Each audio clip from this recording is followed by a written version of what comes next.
Whew. Mr. Gillette, I have a. How's your day? How's your day been? Well, it was going pretty well until I came up here. No, say it ain't so. Memories can be both a blessing and a curse. Most definitely, most definitely. So we were talking about before we came on camera. We were talking about death, and so talking. Okay, in the essence of death, or in the not the impact of death. For me, I've had a lot of people in my life. A lot of people in my life. Well, I shouldn't say a lot of people. But I've had more than more than the average. More than my what's the word I'm thinking of? More than my peers. My peers that I know. More than them die. I mean, I've had grandpas, grandmas, obviously, but when I was a young age, when I was 5 years old, I had my grandpa, my uncle, and my great uncle.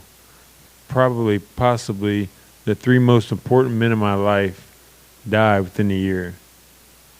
So, how did that affect you? Oh my gosh! I think at the time, not as much as, not as much as I thought, but throughout the course of life, seeing how my life could have been if they were still here, or seeing how my life, um, certain things in my life, how they would have turned out if they were in my life still, if they were still here. And not just me, but my mother, my sister, everyone around me, because they were, I mean, my grandpa was you heard of the word patriarch. I mean, my grandpa was the patriarch of our family. He was such a great man. He was beloved by all. I mean, not that I look for it, but I've not heard a bad word about the man ever. I mean, do you have anything there? Have you had anybody like that? Hmm. Has there been anybody like that in your life that was just the patriarch, that was just like the top dog, not the top dog, but the main? Honestly, no, not really. I mean, I grew up very fortunate um, in a stable household, but there was one time out at my place in Colorado, and the whole most of the family was there, and my parents were both gone, and we wanted to do a conversation about them and how we each felt and so forth. And I asked this question at one point: how many times do you ever remember our mother or father telling us that they loved us? And my siblings and their spouses, whatever, were kind of taken aback by that question. And then somebody says, well, yeah, every Valentine's Day card or birthday card. And I said, no. They wrote it often. I love you. How often did you hear them say that? Yeah. And they started thinking, and nobody could really remember that was actually expressed to them verbally. Well, it's funny. Like, I mean, okay, you mean to talk about the older generations? Like my dad and I have talked about this. Talked about how his family. Well, okay, his family. He's one of 12. One of 12 kids, and he goes, you know what? I don't think that I never really heard my dad say "I love you," because me. I mean, my mother. I was raised basically by three women, and so my mom we always said "I love you." We always said I love you," hugs. I mean, very a loving upbringing. And so, but talking about those older generations, I mean, his parents came over from Germany. Actually, they were raised here, but their family came. Their mom and dad were immigrants from Germany, and he's like that at that time back in the day. I mean, and he grew up in a rural county town. It was all about you got stuff to do. You don't have time to stop and mushy and love and hug. I mean, you just know you knew your parents loved you. They didn't say it, and they showed how much they loved you by how hard they worked. And so, And that is what made you feel loved, was how hard your parents worked to support your family? well, I mean, yeah, I mean, in a sense, and that may not have been how the family took it, but that was how you worked hard for your family. And that was just how you didn't. Yeah, but yeah. So I mean, like, so we've had that. So I mean, to my friends, my guy friends, my lady friends, my family, my dads, my uncles, my everyone, especially after my wreck, after the hospital, after I almost died. I'm very vocal about if I love. Kurt, I love you. I mean, I truly mean that. I mean, like to my family, to my my in-laws. They weren't. I don't think they knew how to handle me when we first met, because I would, like I said, my father-in-law, I'd give him a big hug and say I love you. And he's like, he's a big 6 foot, 300-pound guy, shaved head, looks like a biker. Something made him Goatee. uncomfortable. Yeah, a little bit. And I mean, I see that now, but after knowing him for 16 years. But I mean, but still, with everybody, I mean, like some of my guy friends, I saw probably like 4 of my guy friends today. I told all of them I loved them. I love you, man. Have a good day. I'll see you later. I love you. And but that's also me from my upbringing. My brother, who was like your stereotypical all-American high school kid, he died in high school. He died when he was a senior. I was a junior. And Wow. and yeah, so knowing, and then me almost dying myself and having all these deaths in my family, I know more than most. More, I'm sure. I know there's a lot of people that know more than I do, but I know more than most that life is short, and when I die, I don't want anybody to know, anybody that I want to know, to have any doubt that I loved them.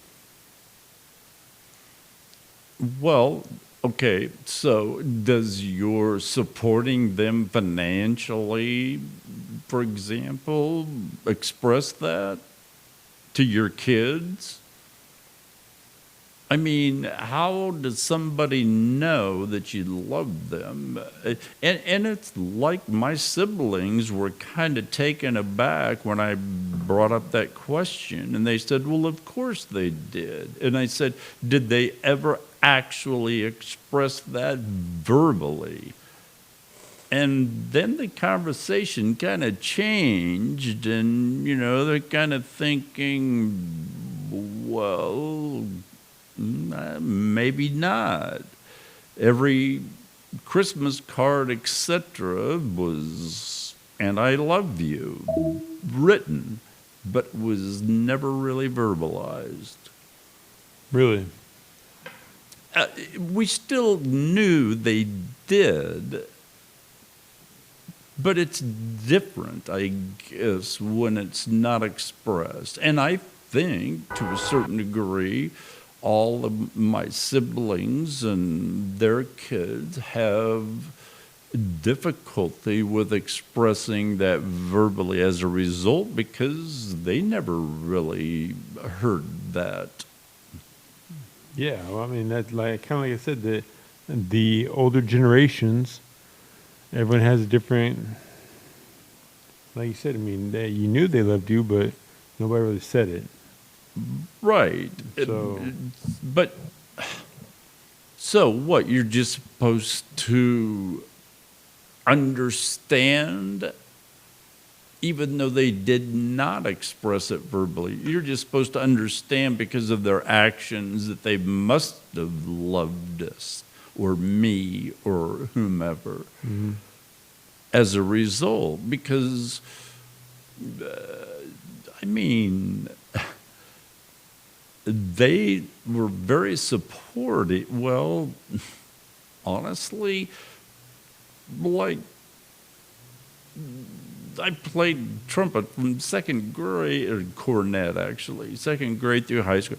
They attended every concert, every Christmas, deal that the junior high band or high school band would do.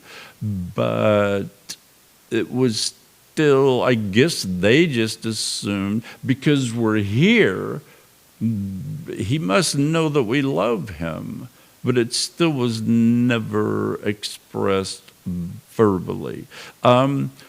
I was a pretty good tennis player in high school, no big deal, in a small town high school, but come home for dinner after a match that day, did they ask how it went? No. It just wasn't even brought up. Mm-hmm. And I'm not saying that's necessarily a bad thing. It's just the way they were. And you just had to understand that accordingly. And, imagine children that have not succeeded in various aspects of their life, and their parents never expressed their love, what effect that may have. Yeah, totally. It's much, I guess, it's easier said than done, obviously. And that's too bad. I just think a lot of parents have a hard time expressing it, either from their childhood. I don't know. My parents were gone before we ever had a chance to have a conversation like that. Well, it's I don't know, it's one of those things. I mean, yeah, you never know. I mean, you never know why people do things. What they do them. I mean, is it how they grew up? Is it the culture they lived in, the society they lived in? What is it? I mean, one person may have had a dad that beat him, but would always say, I love you. And one person may have had the most perfect life, but they never said, I love you. And who knows? It's crazy. But the thing is, how do you initiate that conversation? That's the tough part, I think. Certainly a kid would have much more difficulty initiating. Why don't you tell me that do you love me? Why don't you tell me that? I had a privileged childhood, all in all, and I have no regrets or qualms, and I loved my parents. Mm-hmm. It just wasn't one of those things that was verbally expressed one way or the other. Well, talking about how you approach anybody about it. I mean, a parent or whoever. I kind of just went with my dad. Like I said, my mom always, I love you, hugs, kisses. I mean, very affectionate. My dad, I mean, like I say, he's a old guy. He's a roughneck. I grew up in rural county. His parents were here from Germany. His grandparents, but my grandma and grandpa. Grandpa died when he was. My dad was like 18, maybe something like that. He was young, early 20s. But so I sit down with my dad one night and just sit there and just came right out to him and said, "No, we were in a truck. We were leaving the oil field." And I said, "Why?" I go, "Nothing. I know you love me. I know you love your family, your kids." I go, "But why?" Like when I say I love you to me, he goes, "Love you, bye." Or when I get off the phone, I go, "Hey, Dad. I call him Victor. I go, "Hey, Victor, I love you." And I say, he goes, "Love you, bye." And I'm like, and I said to him, I go, "Why do you do that? Why do you just question?" Yep. And he said, "Well," he goes, "honestly," he goes, "I never thought about it, but growing up, we never talked about it. We never said it. I mean, and that's what I said the same thing to you. I go, or kind of like I said about, I mean, how did you guys, how did you know they loved you if they never really said it? He goes, well, my mom would say it. He goes, but honestly, she never, I mean, she would only say it like when we went to bed, I love you, good night. But she rarely said that. I mean, we just knew. And I go, what about your dad? F.A. And he goes, honestly, he never really, and I honestly, I can't remember, maybe one time, if ever, I can't remember him ever saying that he loved me. He goes, but I knew he loved me because how he provided for us. But but yeah. What prompted you to even bring up the subject? Honestly, because that takes courage for a kid, I don't you know? Well, and see, I wasn't a kid. I was not a kid. This was like within the last 5-6 years. Like I said, I was helping them out in the oil field. And well, then it almost is more difficult.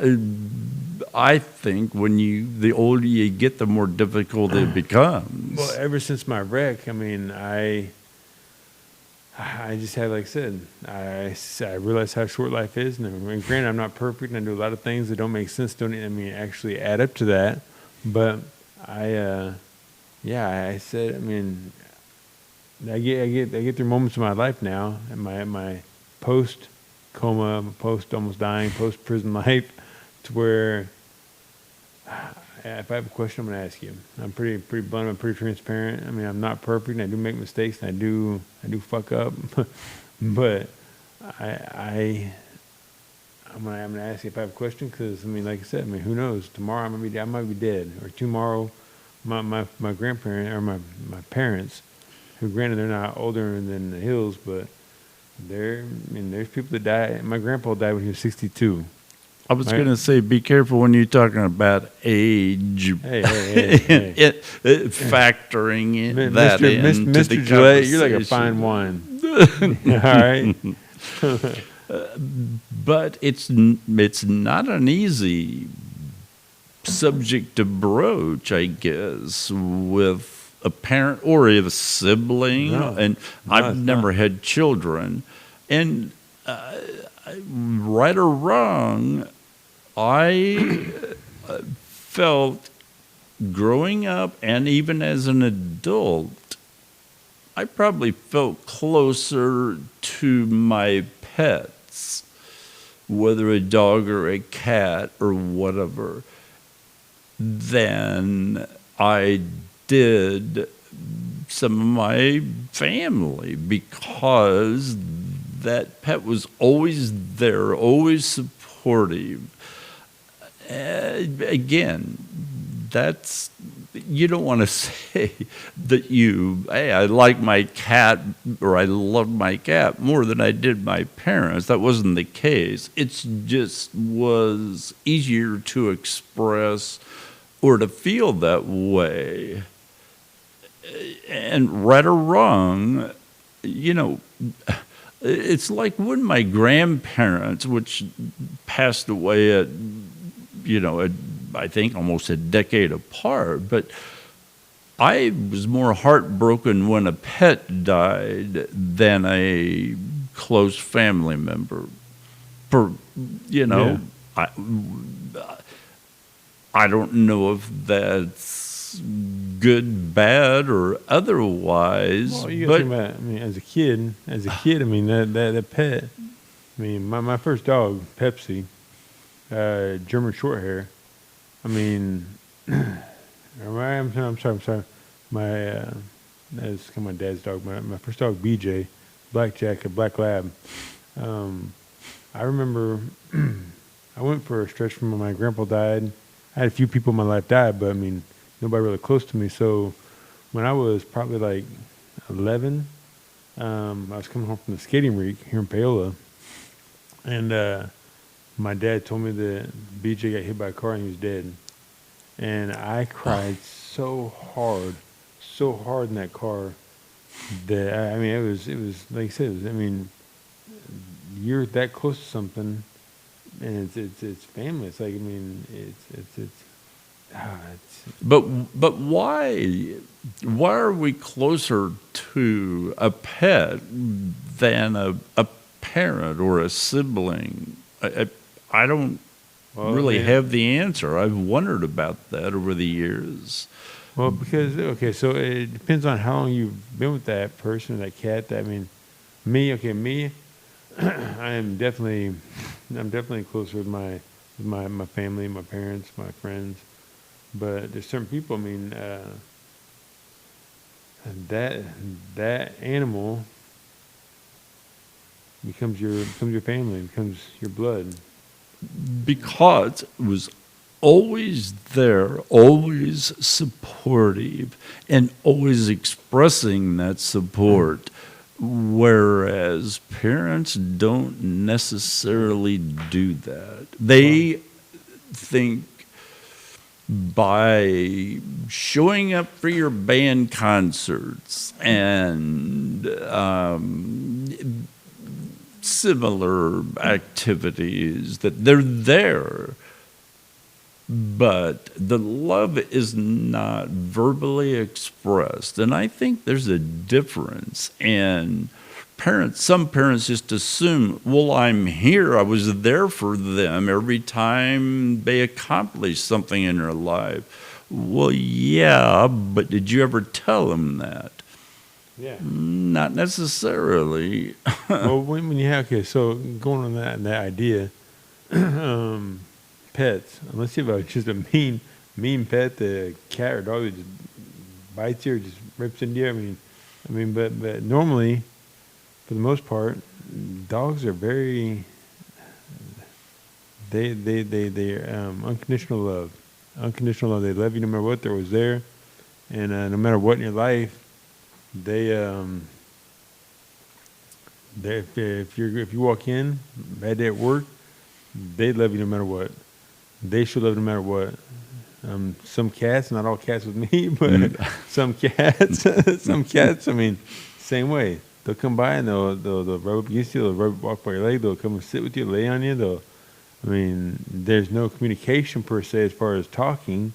I mean, I talk to my cats and dogs, but they don't have words to give back any negative feedback or put you down or tell you you're doing something wrong. They just always love you. But see, parents do have that option of expressing it verbally. Yeah. Pets express it in their actions. Yeah. And parents do too. To be fair, parents express that in their actions as far as, again, being there for your various accomplishments and so forth, even though they don't really say anything about it. But a pet, you could be an ass to somebody one day and your pet's going to be there and still lay in your lap and love you no matter what. That's what I said, unconditional love. But you can't expect that necessarily from siblings and parents because it's not expressed. Yeah. Yeah, man. Sometimes I feel like this, all right? And this is going to take this whole conversation into a whole nother topic. But everything needs love. Everybody needs love. And this whole talk about, all right, gay marriages and people, transgender, whatever. Everybody needs love. Everybody, even if they don't say it, they yearn for it. And they yearn for it, and that's why pets are so beloved. That's why some people treat pets better than humans. That's why people love their pets more than they love their family. It's love, and it's love given out but returned. So why can't humans do that as well? Some do. I do. Some people don't. I didn't mean that as a generality. Yeah. That, No, I know. But some people don't. I mean, it's I know a guy. That. Well, I shouldn't say guy. I know it's He's a non-binary. He's well, I should stop saying he because Jay. I interviewed him one time. He's actually on the channel. Jay used to be a female. Was born a female. Came out when he was in middle school, or when she was in middle school. She eventually, after high school, took hormones, turned over, became a man. So transgender. Yeah, and then later on his life, Jay stopped taking hormones and is kind of in between, but married to another transgender, and they have a child, and so adopted a child, and I believe that the child is same thought, same idea, but my whole point of saying this is that just because they have those feelings or those thoughts or whatever, they still deserve love. I mean, because you are, like I said, everything deserves love. Well, it's like, okay, off your bookshelf back here, reading through The optimistic, positive book. If you want to qualify it as that, what was that?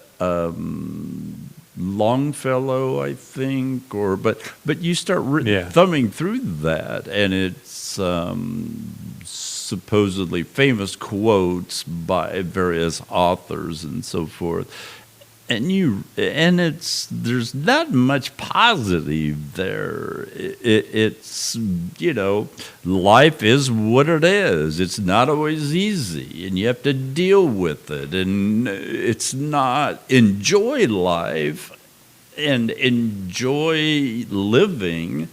It's here's the negative aspects, and that's the way I think. The way too many people are as a result, and the underlying cause of that, I have no idea. But the Longfellow book, for example, a lot of those quotes are from the mid 1700s up to the late 1800s. But it was still. To me, the bottom line was that they're in what at least they were posting, and the various authors was, hey, deal with it. Life sucks sometimes. So yeah, totally. I mean, if you can't handle it, then tough. Well, I mean, okay. Going back to that idea that I don't know if you call it generalization, but I mean, going back to my dad's, my grandparents, and then their parents, my great grandparents. That was life back then. I mean, it sounds sad being in a loving world now, more affectionate world, but back then, I mean, if you're a hard farmer or worker, I mean. That's how you don't have time to. It's sad. I know it sounds sad, but you don't have time to be mushy and.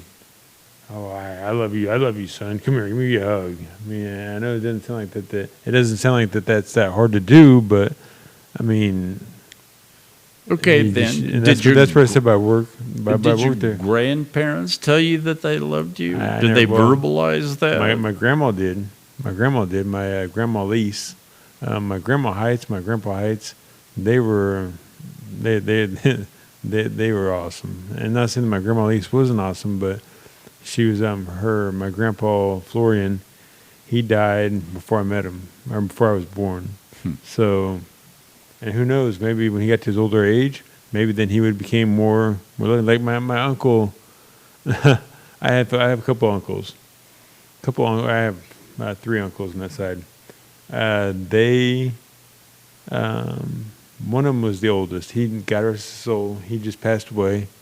My Uncle John, and he was the firstborn, first male son born. So he was, from the time he could walk, was on the farm working.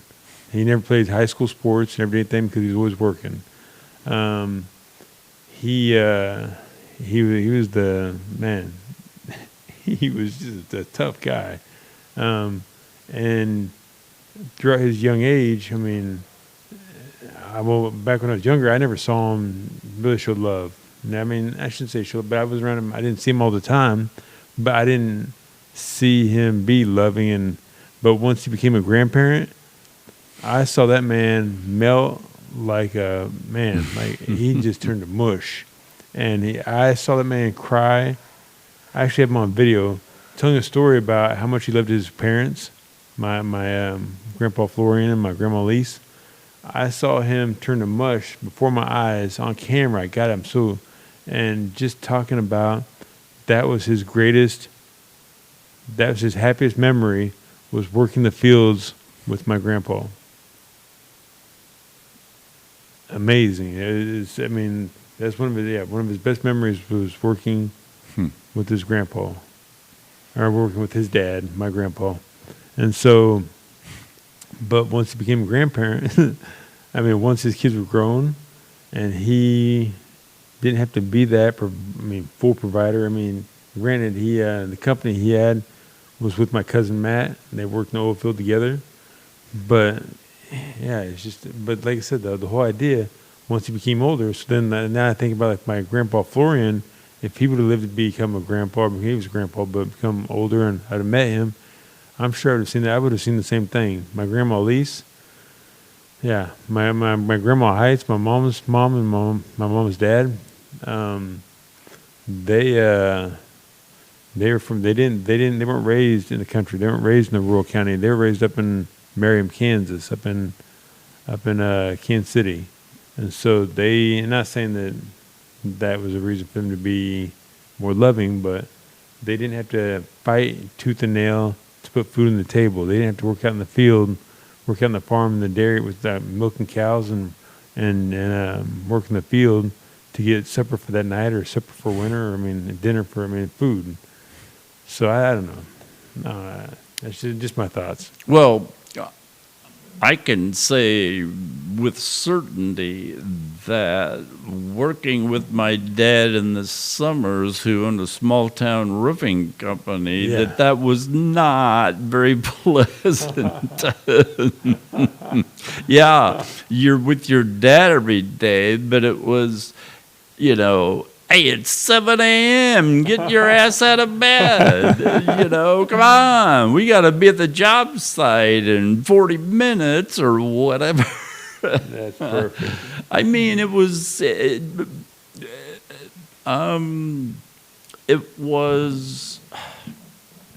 it helped you grow. Mm-hmm. It helped you understand life, I guess, but more existentially as opposed to directly, because the expressions of affection weren't there. Well, but he loved you, right?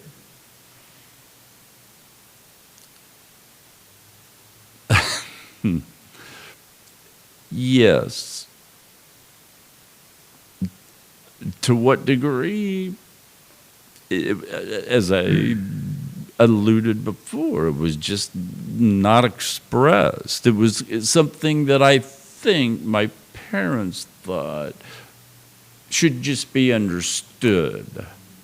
And that may be, and as far as when, like you were talking about, when your dad or grandfather got older, when my dad started having, grandchildren, great-grandchildren, he mellowed a lot, and they all loved him, and he expressed not verbally, but holding them, laughing and joking and so forth, more so than I think with myself or my siblings when growing up.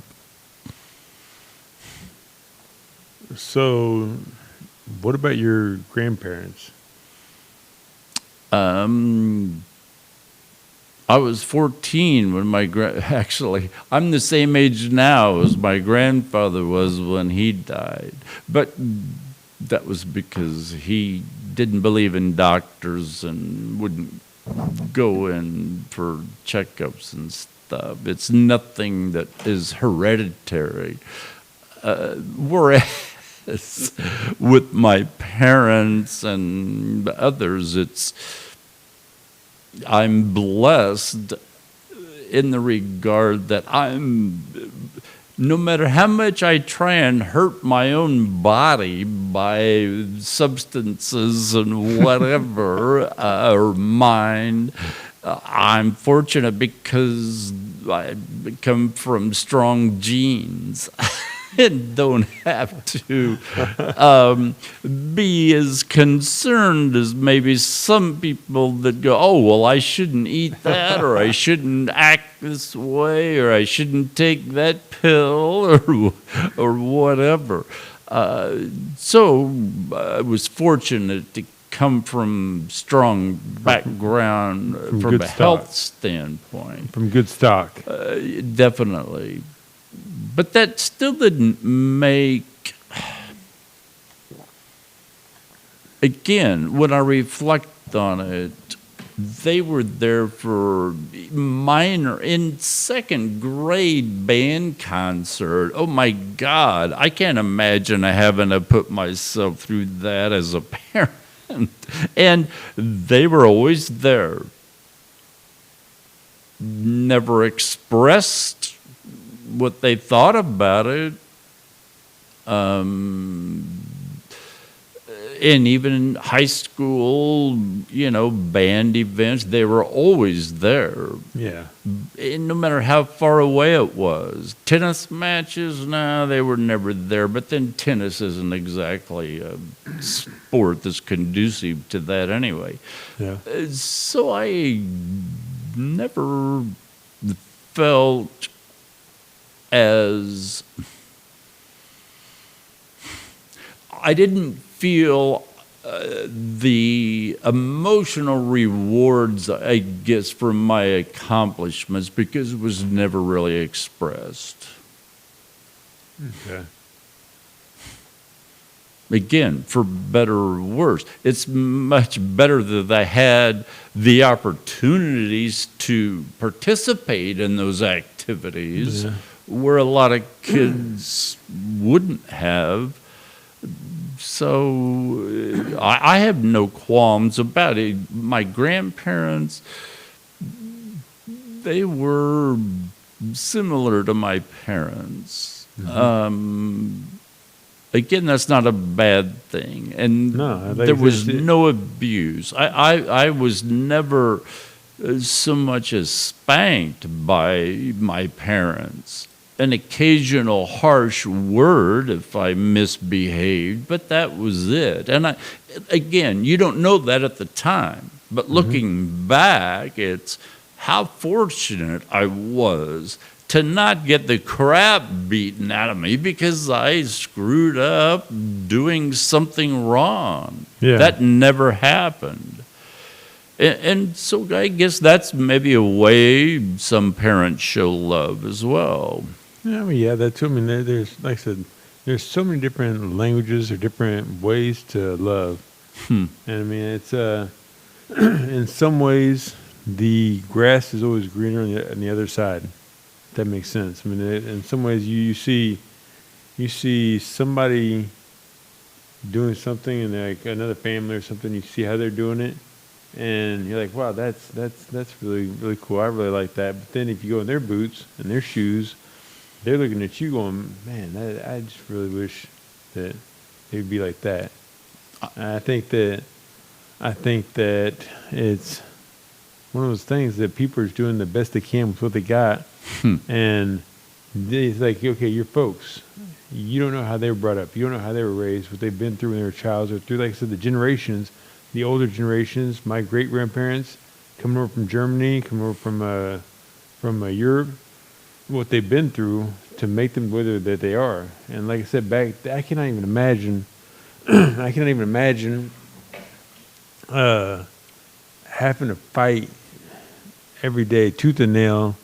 And not to be funny, but I mean, putting up a log cabin with nothing, fighting the bears, fighting the wolves, fighting whatever, fighting the weather, fighting the, I mean, how that could change, how that would change. I mean, me now, thinking about, I mean, how I love my kids and how I show my kids love, but going like back then, I mean, have to worry about people breaking into your log cabin or breaking into your teepee or breaking into your tent or whatever, and I mean, you just made it through hundreds of thousands of miles of terrain, of sea, of going from the coast of East Coast New York, traveling across country in a log in a freaking wagon to get over here, and how hard that would be for you. I mean, honestly, I mean, as much as you love your kids, your job is to protect them, and that's how you're showing them, I love you. I'm protecting you from this and that.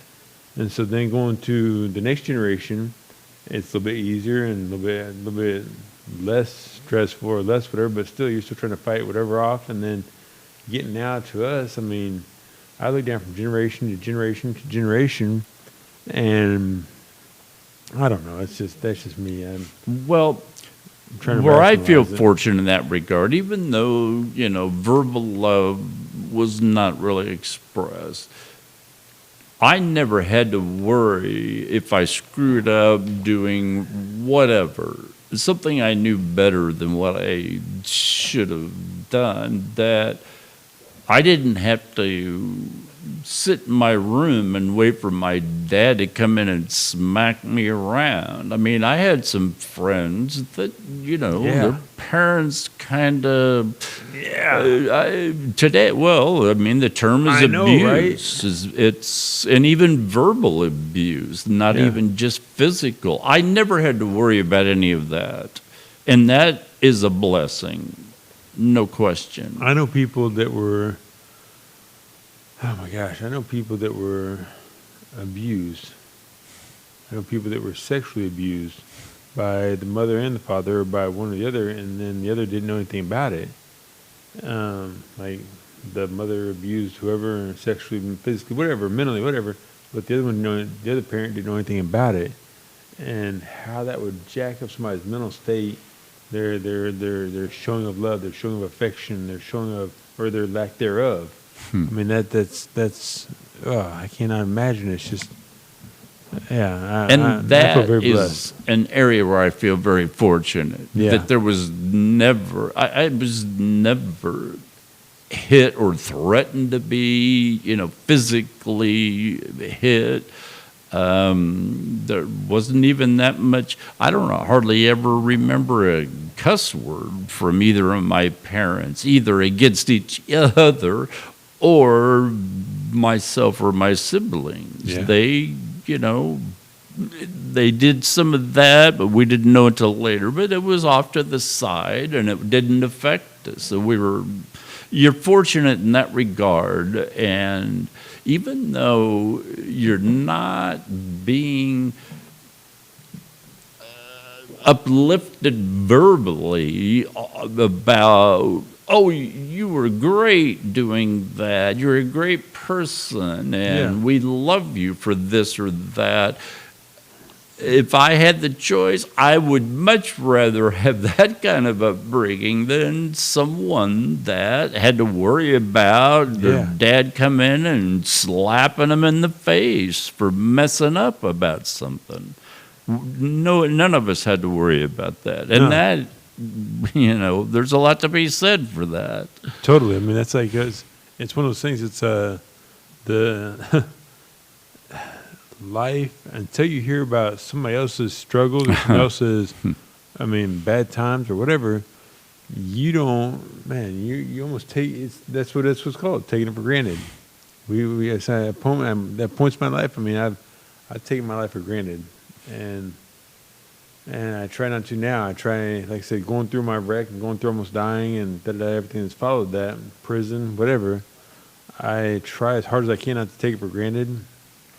I try to try not to take my kids, being there for everything for them, being there for their sports, coaching, everything. I try not to take that for granted, but it's so hard because you slip up, and I'm like, yeah, it's whether it's I just can't explain it. But yeah, like you said, I mean, Well, if you want to get into legalities, I mean, DUI or Yeah. worse. I honestly, when you're talking about, you said you don't take your life for granted, and Try not to. I've been through some difficult times financially, legally. I kind of do take it for granted, honestly. You know, it was what it was. Now I'm past it, and let's move on. And okay, 2 years later, I'm in trouble again for something. But yeah, you know, again, I don't take it. You know, yeah, I kind of do take it for granted, which I suppose you shouldn't. yeah. But that's But that's still we're all human though. We're all, I mean, you got to remember that yeah, we're human, right? And humans as a whole, and this is probably going to go on a whole different topic, but humans as a whole are I'm trying to be careful with my words, but are not always nice. Humans as a whole are somewhat greedy, are somewhat arrogant, somewhat. I mean, they're not saying. I mean, we try to be loving, we try to be caring, we try to be everything we can be, but we're selfish. We're selfish, and it's not all the time. I mean, sometimes. I mean, we're selfish. But see, then again, that's where animals come in. Right? It all comes They back around full circle. protect you and they forgive you instantly for whatever. They don't care. They still love you and they still show that they love you. And again, right or wrong, that almost makes you love them more. Maybe not than your parents, but other people. I know this animal is going to always be there for me no matter what. Yeah. And you don't have to worry about it. Exactly. And then that's the safe. It sounds. Actually, I don't know how it sounds, but I mean, it's a safety issue. It's a safe bet. I mean, that dog, that cat is gonna love you regardless of what. I mean, even if you mess up, or even if you I don't know, even if you cuss, or if you get a speeding ticket, or if you forget to feed them one night, they're still gonna love you regardless. And it's like I said, it's a safety factor. Although I will qualify that with as long as you don't abuse them. Yeah. Yeah, yes, right there. I mean, it's yeah, that's definitely a good point. Because then their love starts to diminish to a certain degree, and then they don't show as much affection for you, and so you start showing less affection for them, and then it's a no-win situation. Yeah. It's a losing situation. But as long as you treat, and not just as long as you treat people well, and your pets and any animals in general, except for, I suppose, and the slaughtering cattle and whatever. You try not to think about that aspect of it. But as far as your pet and so forth, it's like, I'm going to treat them right. They're going to treat me right. It's a give and take. Let's get off this talk about normal human life and about animals Or abnormal. Let's talk about okay.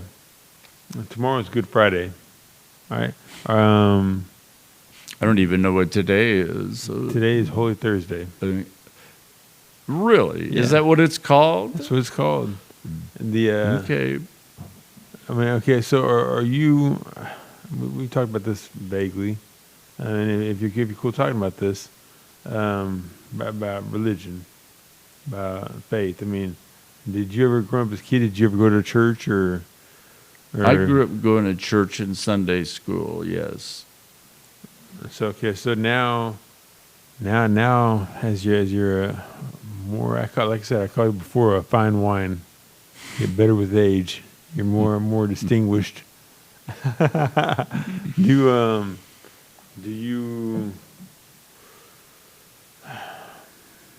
ever think about that? Like back when you were younger, going to church or going to Sunday school? I mean,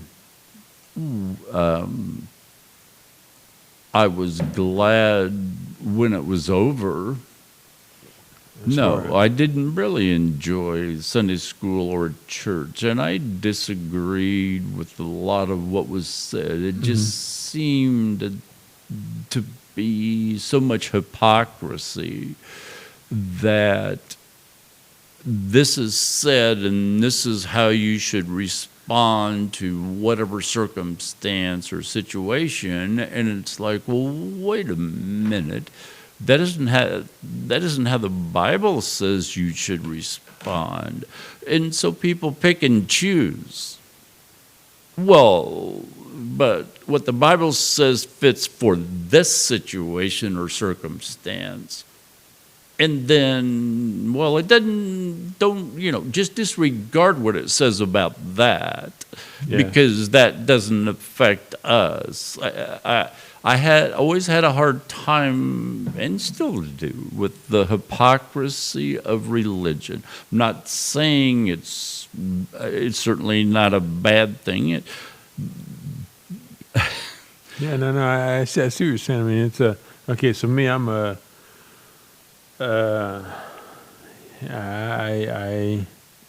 went to church as a kid. The main reason I was baptized when I was in high school was because all the cool kids were doing it, and so then when as life went on, went through high school, went through deaths and family. So did that help you with the ladies? What's that? That you were religious or you were baptized or whatever. I never looked at it like that, but it probably did. But I just thought that perhaps that might be an ulterior motive. No. Okay, so when I went to high school in Palo, when I was a freshman in high school, as a freshman, was it freshman or sophomore? Sophomore. The football team and basketball team both won state. The baseball team almost won it. And the captains of all the football, basketball, and baseball team were all Catholic. And so when I decided to, when I was asked to, when I was asked if I wanted to become baptized, I was like, hell yeah, man, that's a cool thing to do. All the guys are all like the top dogs are Catholic. So you felt there was a correlation between what they accomplished? No. It was just a kid. And then, besides that, my family, my dad, my cousins, my aunts, uncles. And so I was like, well, yeah. But having said that, though, I mean, I've been going to church for however long since I was a little kid, and I mean, it's what I knew. It just felt right. So I went. Then 4 or 5 years went by. Got older, high school, partying, whatever. I stopped going so much to church.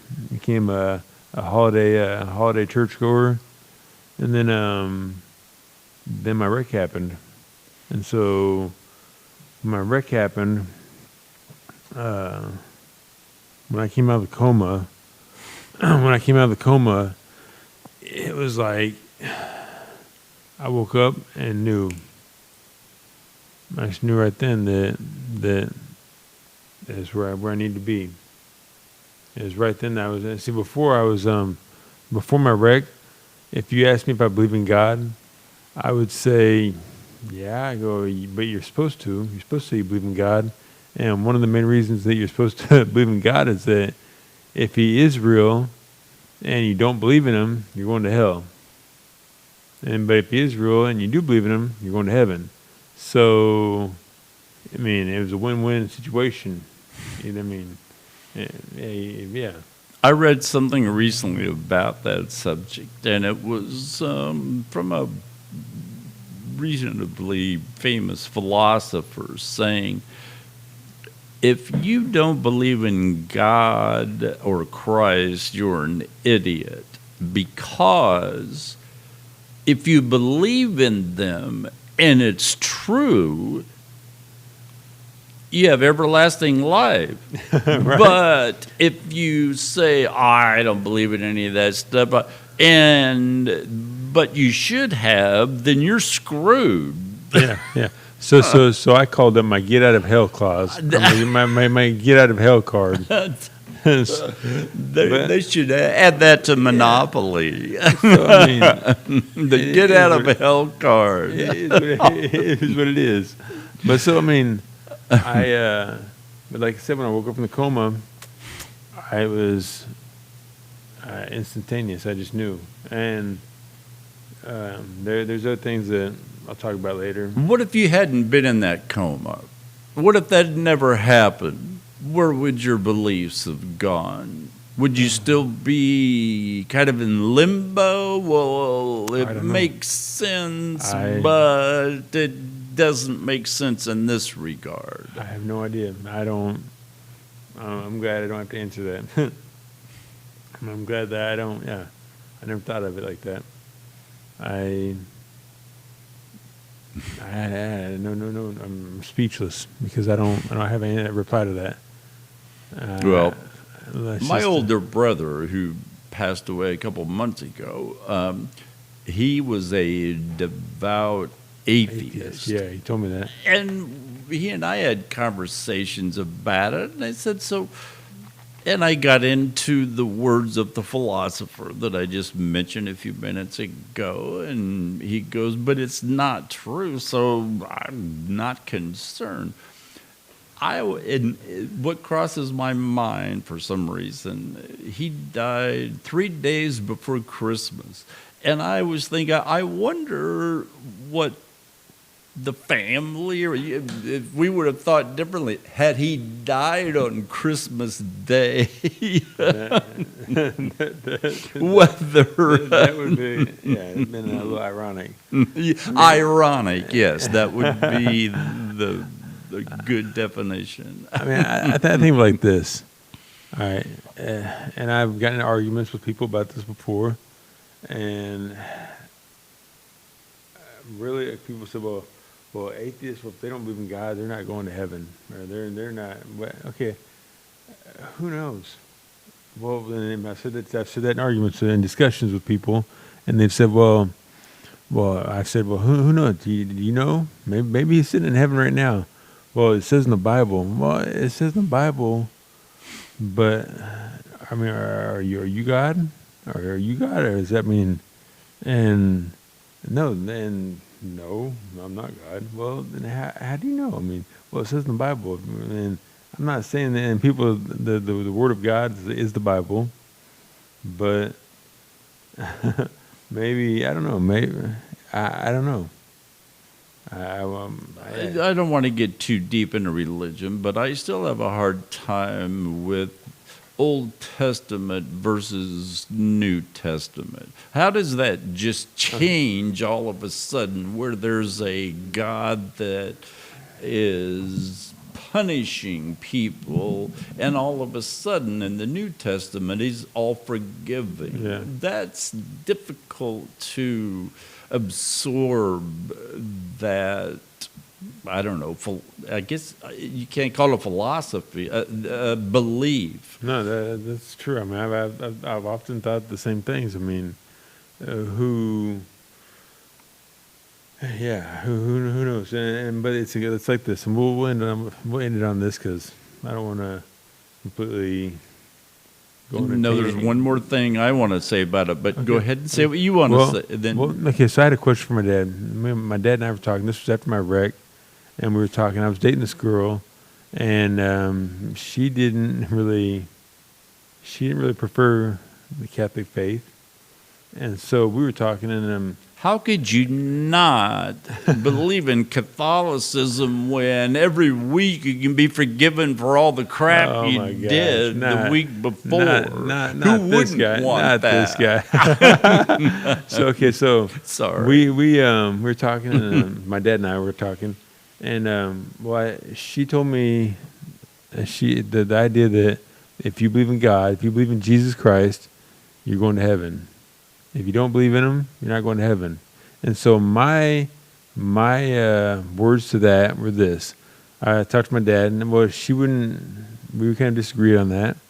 And so I was talking to my dad. I was like, listen, I go, there's this, I made a little story up. I said, there's this man in the Amazon forest. He's the leader of his family, kind of leader of his tribe. A good man, always has never hurt his family, never hurt another soul, provides, does everything. I mean, he's just a good man, good with the whole sense of the word. And he dies. But he's in the Amazon forest, and so he's never heard the name Jesus ever. Never heard the name Jesus, never read the Bible, nothing. But he's a good man. Takes care of his family, takes care of everybody. He never beat his wife, never hurt his kids. His family, his tribe, everyone's growing up. They love him. But he's a good man, but he's never heard the letters, the words, anything of Jesus, nothing like that. So you're telling me that man who has provided for, you're telling me he's going to hell, really? And so she, and God love her, her words were, well, Jesus will come to him to come to him and say, do you believe in Jesus? And so I'm like, well, who wouldn't say, yes, I believe in Jesus? If you're dead and something comes to you and says, believe in me or not, or you're going to hell. Okay, so then I asked my dad this too. I was like, what's the answer? He goes, you know what? And this is after a 7-hour long conversation. It was like 5 a.m. He had to go work, get up like an hour to go to work. And he said, you know what? This was after me asking him this probably like 15 times, 16 times. He goes, I love you. He goes, and I'm going to be honest with you. I don't know. But he goes, with God, you're not always going to have the answer. Just have faith. And that's my answer to you. Just have faith. Because in God, there are so many things that only He knows the answer to. And the fact that... According to whom? According to God. Okay. I mean, is that a God or according to Jesus? If we had all the answers, then God would be... I mean, we can't even... my thought of this is that God... I'm ominous. He's omniscient. He's, omnipotent. We're not him. That's not my job. My job is to be me and do me. And so, where does that leave Jews then? Where does that leave people in the Islamic faith? That's the thing too. Yeah, that's a good point right there. I'm glad you brought that up because. They're good people. Yeah. That's what I'm saying. That's a good point because my thought is this, and my mom, she told me this many times. We're all trying to get to the same place. We're just taking different paths. Who knows who's right, who's wrong? Who knows? Oh well, I'm Baptist and you're Lutheran. I'm wrong, you're right. Who knows? Just do you and be a good person. I mean, that's what I had a hard time with, by my sophomore year or so of high school, and I'm thinking, because some people were dissing Lutherans, Yeah. for example, in their belief, and I'm going, why? What is so different about them versus I was taught Methodism, which thank goodness is a pretty liberal religion for the most part. Otherwise, I wouldn't have lasted as long as I did. Damn liberals. But really, but what sealed it for me, well, I shouldn't put it that strongly. When the question is asked, what is heaven? What will you experience in heaven? Heaven is anything you want it to be that makes you happy. And the next question, okay, will my pets be in heaven?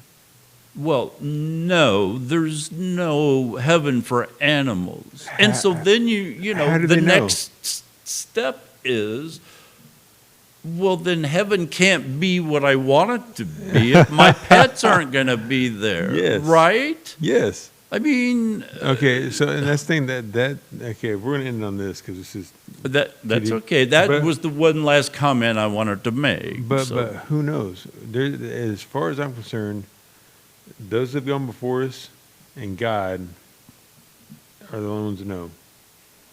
So the whole argument about, well, okay, you know what? Muslims say that when you die, if you've lived a good life, then 9,999 virgins you like will that. have, I believe. I've had people say, well, I've had people tell me to my face, you're Catholic, you're not going to heaven. I said, why? I said, why? They said, because, well, first off, because, yeah, listen, I mean, you asked me, okay, you asked me if I'm going to heaven. Do you believe that you're going to heaven? I hope I am, but I'm not sure. I'm not God. I'm doing everything. Well, so then your faith isn't strong enough. They say in the Bible, it says that if you don't know you're going to heaven, you're not going to heaven. So I mean, but I'm trying to get there. I mean, I've done some bad things in my life, and I'm trying to make amends. And so I've asked God for forgiveness, but I won't know until I'm at the pearly gates. Well, there's no argument against just treat people as you wish to be treated. That's Golden rule. Kind of the bottom line. Golden rule. And so but I've been saying it though. I mean, like there's different faiths, religions are a schism, and like I said, I want to say, just in the U.S. alone, of course, this is from my atheist brother, there's 7,000 different religions in the United States alone. Who's right? Who's really going to heaven? I mean, there's just, obviously it comes down to faith. But I had the hard time when I was told heaven is anything you want it to be. And when I ask about my pets, oh no, there's no heaven for pets. Well, then heaven isn't going to be what I want it to be. I mean, really, without that level of love back and forth, then to me, that's not necessarily heaven. Well, it's just like, okay, so our friend, you haven't met her yet, but she's your friend, Regina's Rescues. Same way, I'm sure, the person that said that dogs don't go to heaven, my dogs that I've had in the past, my last dog, Diesel, and Mason, same way. I'm like, man, they're family. I think that my dog Diesel would die for me. I'm not saying that's the only reason that constitutes him as a good dog, but I mean, he, I just find it hard to believe that there's not a place in heaven for him. Exactly. And that adds to the difficulty of complete faith. And there you It's if something I love so much and want so much, and you're telling me they're not going to be there, that's not necessarily my definition of heaven then. Right there. So, okay, we can end it there too. That's fine. That's a good point right there. I mean, the animals. Who's to say who? Who's to say that they know all that? And like I keep going back to, and this is the last thing I'll say. Have you been to heaven? Has Bob been to heaven? Has Susie been to heaven? Then how do you know? But like you said, I go back to my dad's words, and these are the last thing I'll say about this. This is the last thing. You just gotta have faith. Any questions? You just gotta have faith. All right, so we're going on to Tiger Woods, the Masters. Are you a golfer? I worked with the golf superintendents for 20 years. I know that. As a consultant. Am I a golfer? No, because I never had lessons, never practiced at it. But do you pay attention to it, though? I follow it, and especially the Masters. Yeah. So what is your question? No, that's not really a question. It's more just bringing up a topic about it. It's the number one trending thing on Google. Tiger Woods, on one good leg, struggles to shoot at 74. You think he's going to come back and do it? Do you think he's going to come back and win it? Obviously, this is the first day. He's got 3 more days. No, he's just not. He's not healthy enough to play to the level of that golf is today by the top 50 players or however many you want to say. Well, and this right here, I'm going to sound like a old fogey. I'm going to sound like an old guy. But these youngsters. What does that make me? Well, that makes you like, you're a fine wine. Mr. Gillette, Kurt, you're a fine wine. I'm trying to get there. But no, he's playing injured. It says right there, he's got one good leg. Got a lot of crap he's been through. Yeah. But still, it's pretty amazing that he's still even able to do it. But these young kids out there, not even young kids, that Phil, Rory, Phil, I can't even think of half the players, half the golfers now. You're not Phil Mickelson. Phil Mickelson, yes. Okay. He's a stud, and he's got, how old is he? And what's his body weight to mass? It's just the younger players, and it was, I think, a lot due to Tiger he worked out a lot, and people all of a sudden began to realize you got to be in shape to play to that level, to that quality of a game. Well, and just the fact that he went through that car wreck, almost died. Wow, he's doing back in it now, and he's still, and he's such a great golfer that through all that, and this is his first, isn't this his first Masters since the wreck? Probably. I don't know for sure. He's still got people picking him as a favorite. Yeah, but then you got Phil. Now Mickelson. There's faith. Yeah, right. Then you got Phil Mickelson. Phil Mickelson is 52, and he's obviously a favorite. Well, what did he shoot today then? I'm trying to find out. What did he shoot? But yeah, talking about the kids though, we got these kids out there that Tiger Woods was the beginner. He was 18 years old when he won his first tournament. He was on Johnny Carson when he was 6 years old. They showed him hitting some shots. I remember that. Really? Yeah. And they said, this guy is the future of golf. I'm trying to find out. I don't see anything on here about Being in shape. anyway. Said they had a birdie. That's all I got.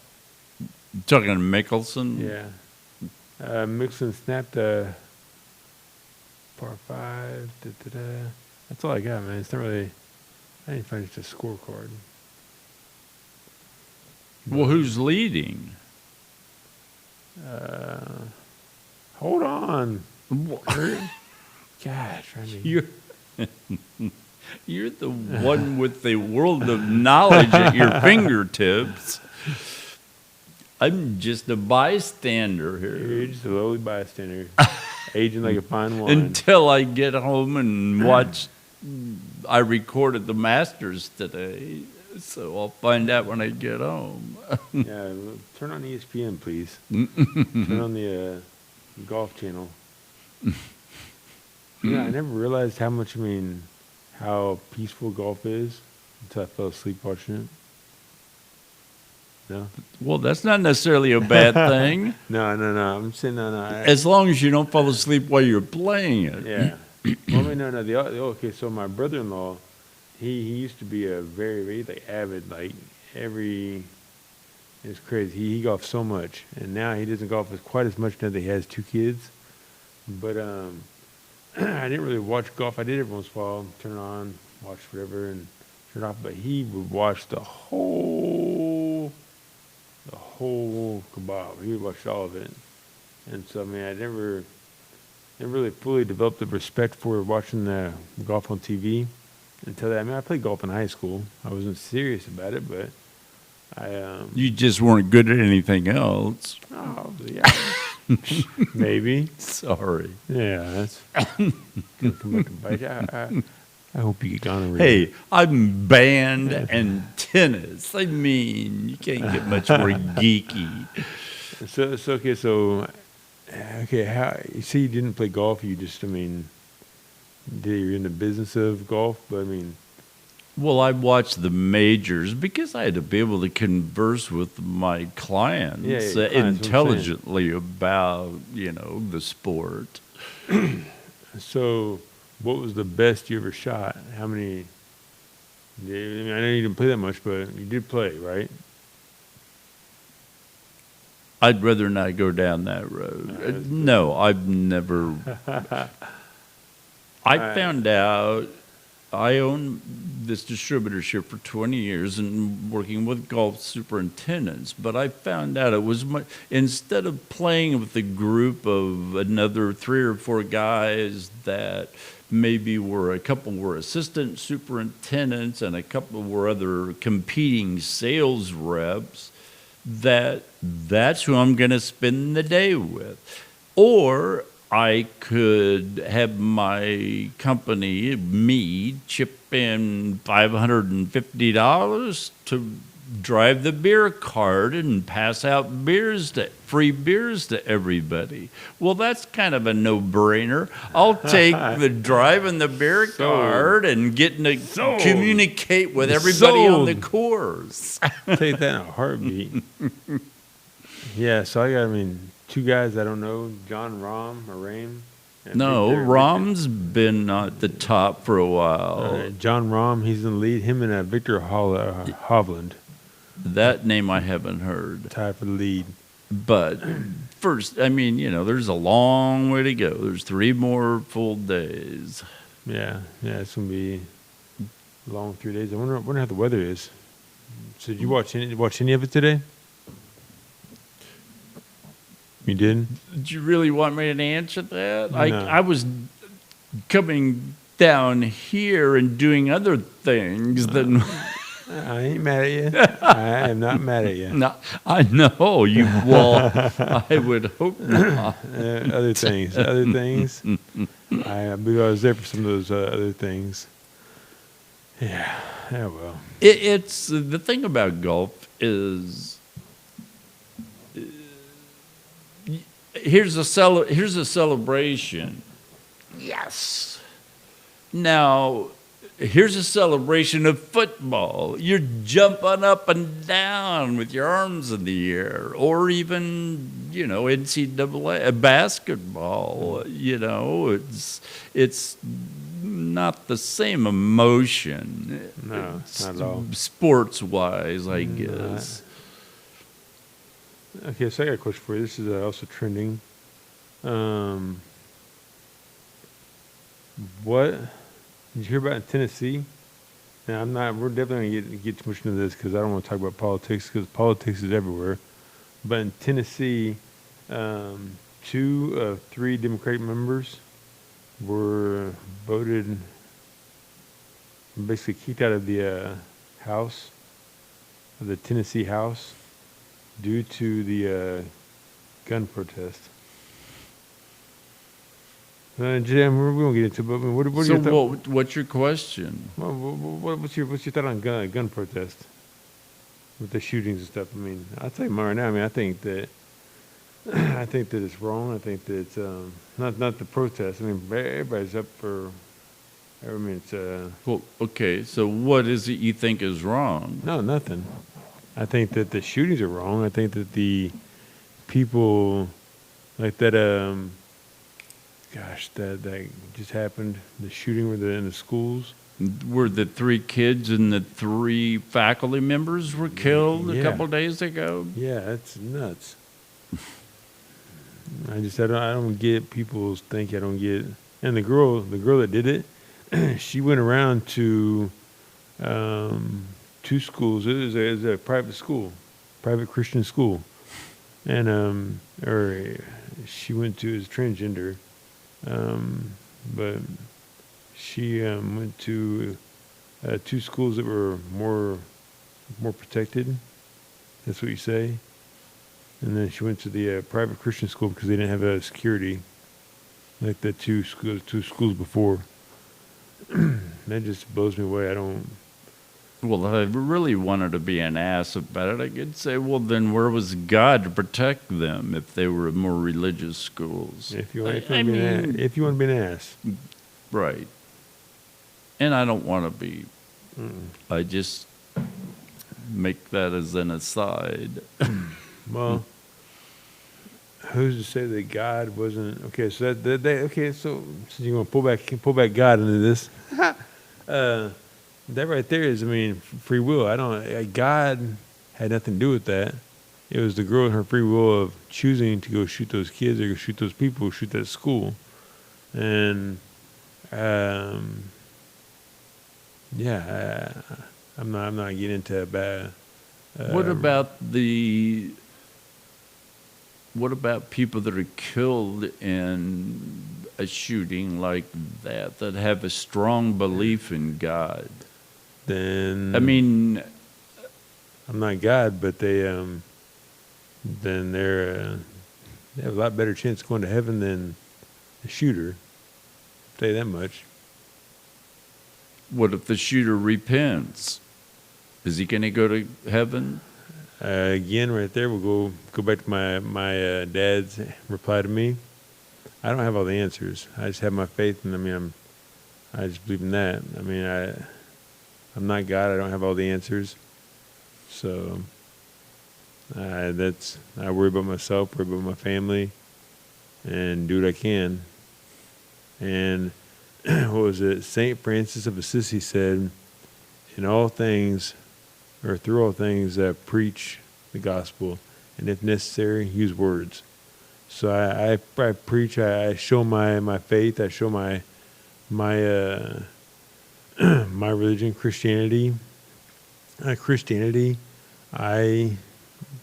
show it by how I live life, how I raise my family, how I deal with people, how I deal with my life, how I deal with obstacles, how I deal with rewards, how I deal with the good, the bad. But you said something, you didn't say as a last resort, but something similar to that I said if necessary. I said in all things preach the gospel or teach the gospel, and if necessary use words.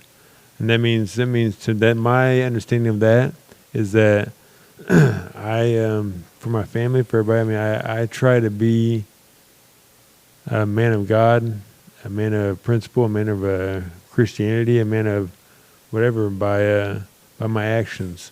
How about just being a good person? That- Why that- does it that- have to come down to religion? There you go. That's what I'm saying. That's what I'm not saying religion. I say, I mean, by my actions, I try to be a good person Why? because it's the right thing to do. Golden rule. Where did the golden rule come from? Treat others as you want to be treated. I'm gonna be good to you, Kurt, because you're my friend. I love you, and I am golden rule. You're good to me. I'm good to you. I'm good to you. You're good to me. Treat others as you want to be treated. I treat you like I want you to treat me. So what if somebody mistreats you?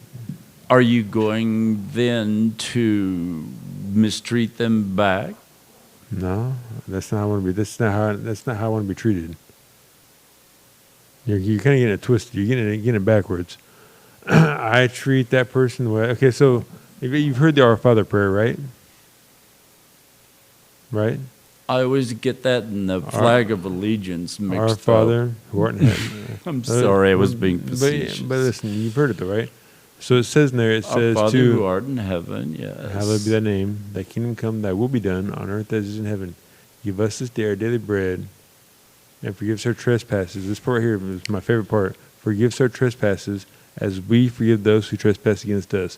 So I'm going to forgive you because I want you to forgive me. I want you, the golden rule. I want to be treated the same way. So and granted, I'm not perfect. I'm human.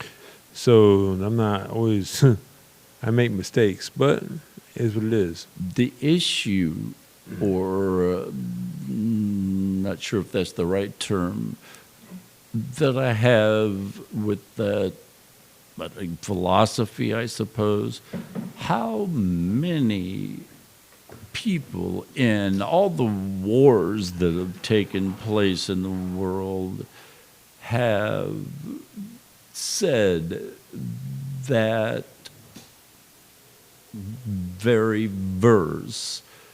And, the Nazis all prayed. They all figured or were taught to believe God was on their side.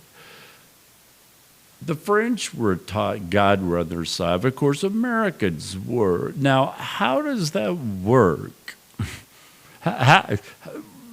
There's just not any logic that all of those things can be true. It seems to me that's between that and I'm not going to see my pets in heaven are a couple of the biggest things I have doubts with. But that's the thing with faith. You either have faith or you don't. It's 100% or 95% doesn't cut it, right? Yeah, totally. So is that fair? I try to live my life as a good person. I cause no harm to anybody else. I forgive those that transgress against me. Yet, is that 100% faith? No. Not really. Well, then you're not going to heaven. Again, I go back on have faith. And okay, here it says in the Bible. Well, yeah, you were raised Catholic. Who wouldn't have faith? You can't lose. I just go to confession. No, I'm saying, it's Hell, I thought about going to Catholic confession just for forgiveness of all my sins. It's like I have a blank slate. See, that's the big thing today. I know that's in jest, but that's the thing too. Is you don't have to be Catholic to go to confession. You can confess to God right here. But still, like, so what's the last part? What's Or the laying message? in bed at night Yeah, and, yeah, you don't have to- please forgive me. I know that I did something today I shouldn't have. Yes. Well, then, is that enough to get you into heaven? And what's the option? Again, I'm not the John. That's what I'm trying to say. Is I mean, I'm not the judge. There's only one judge, and so that's like people that say, "Well, you're not going to heaven. Well, you're not going to heaven because you did this." Well, are you the judge? Are you the judge, jury, and the executioner? Are you the guy that? Are you the one that makes that call? Who is the judge? God? As far as I know, God. So Christ has nothing to do with it. Well, Father, Son, and the Holy Spirit are 3 in 1. So I mean, it's hard to decipher that. But I mean, that's how I believe. You may not believe that way, and that's okay. I mean, that's how I believe. I believe that the Holy Trinity, Father, Son, Holy Spirit, are 3 in 1. They're the same. And it was only a couple of centuries ago they changed the Holy Ghost to the Holy Spirit because they thought calling it a ghost would turn people off. Exactly. And so the powers that be that wrote the Bible, many verses of which were written 200 and 300 years after the fact. Yeah. Those are good points. Good points. Like I said. But I'm not trying to make an argument No, against I know, and that. I'm not trying to argue it. I agree. It's kind of fishy. It's just again, we were moving on from religion, but the last thing as far as it's. Heaven is whatever you want it to be, but no, your pets won't be there. Oh my gosh, you the pets. The pets are going. The pets are going. But that's a legitimate. I know, but the pets. I'm here to tell you. I'm here to tell you the pets are going. The pets will be there. Listen. That not according to biblical. Anybody that says that, listen, I'm to it. They're wrong. Anybody that says that, I don't know. Have faith. That's all you do. Anybody that says that, I want to ask them, have you been to heaven? Okay, then you don't know the answer. If you say something, heck, everybody may be going to heaven. I don't know the answer. Heck, we may pop up in heaven. We may be walking down through the pearly gates, and I don't know. I mean, yeah. But you can get into a newborn that dies. Where is their spirit going? They know nothing about Christ or the Bible. So what happens to them? The tribe leader from Amazon, same thing. Right. Yes, that's correct. You live your life as a good person and treat others as you would like to be treated, and just have faith. Have faith in yourself. I mean, and I didn't say that. You did. No. Wait. Have faith. Yeah, just have faith. It's difficult. And it is. It's not an easy thing. No. No. It says in the Bible that have the faith of a child. Have enough faith to have the faith of a mustard seed. I mean, there's so many parts in the Bible that talk about having faith. Well, yeah, but how much faith does a child have? Have faith. They have faith in their parents in treating them properly. I think the point that he gets about having faith of a child is that if you tell a child that,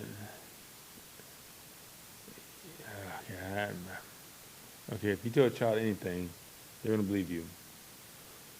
That first time, and that's the faith of a child.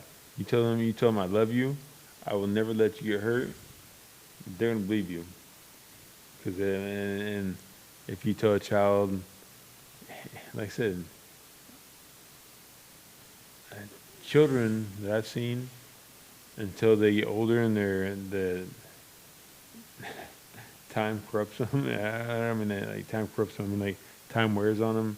They experience things. They experience letdown. They experience people not coming through on their promises. They experience lies. They experience. I mean. So what about a child then that beats up another kid or kills Yeah. another kid, and yet the one that's doing the killing is still a child? So how can you say that child has the faith? Well, they don't. I think, and that's What, so they don't? So meaning what is going to happen to that child? The one that assaulted another one, whether with a bat or a knife or whatever. What happens to that child? that's circumstance. That's. I mean, it's like this. There are so many things that you can nitpick and cut down. That man. Okay, so you see a guy on the street. You say, man, that guy is amazing. He is the perfect father. His kids love him. His kids are around him, holding his arms. I mean, he's great, perfect man. Well, what about that one day when he walked across, when he jaywalked? Or what about that one day when he saw a quarter sitting on a desk and took it? Or what about that one time when he had sex with a woman that wasn't his wife? Again, What's the degree of you can nitpick anything. sin? Exactly. You know, Exactly. that's hard to define. Yeah.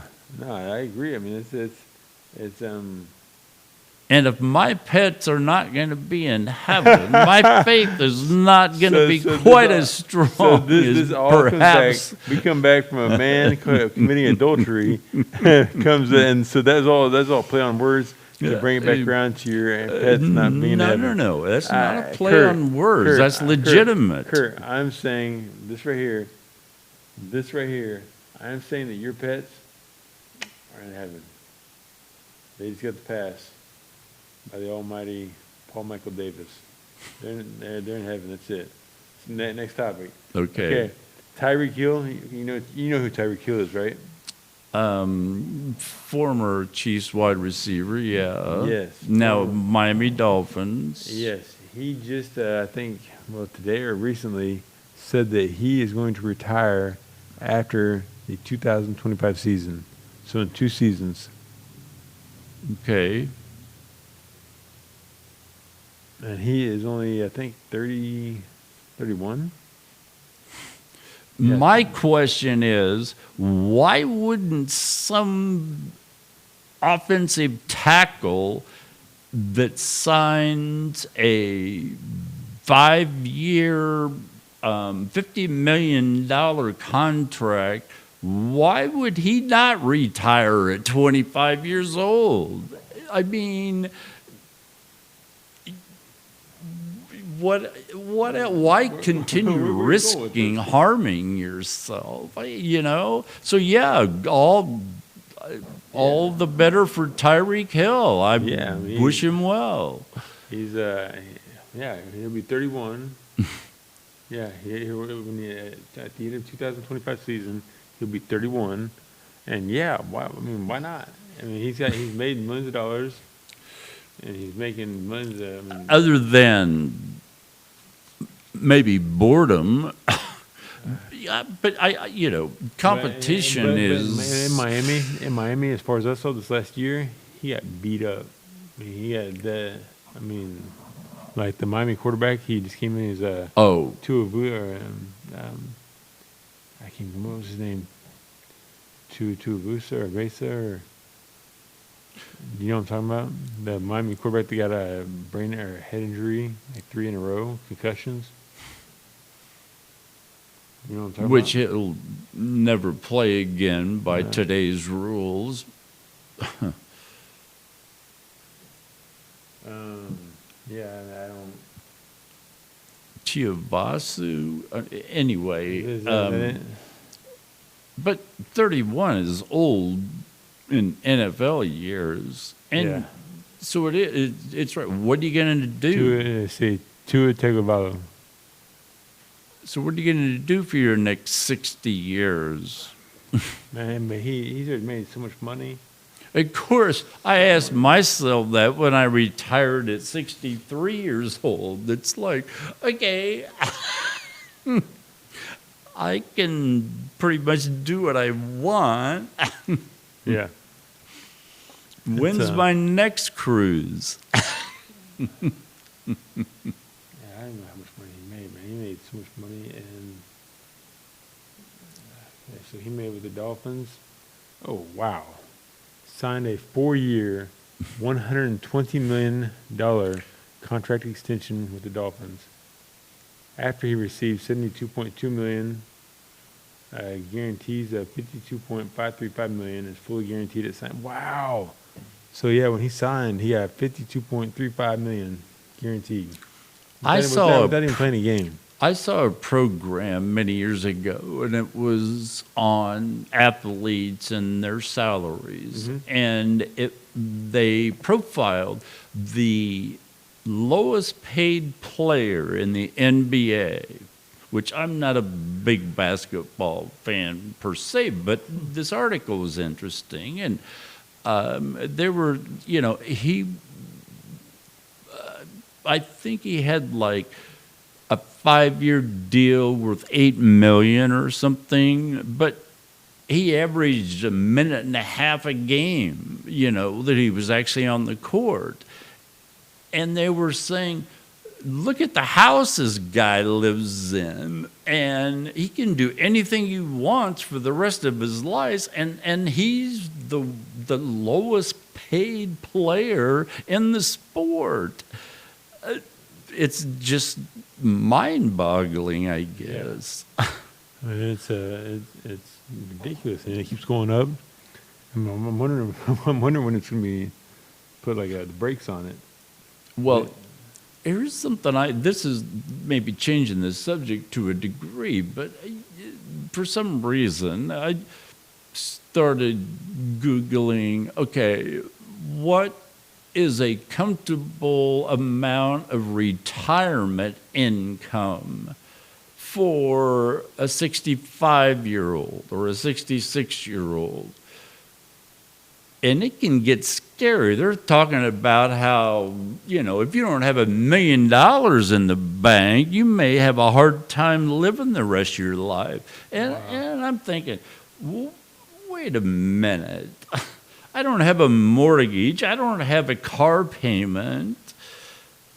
How can they say that? And I have X amount in investments and so forth. But then after reading some of the feedback, you start to go, well, and then you read further. It's based on, one, living to be 90 years old. Mm-hmm.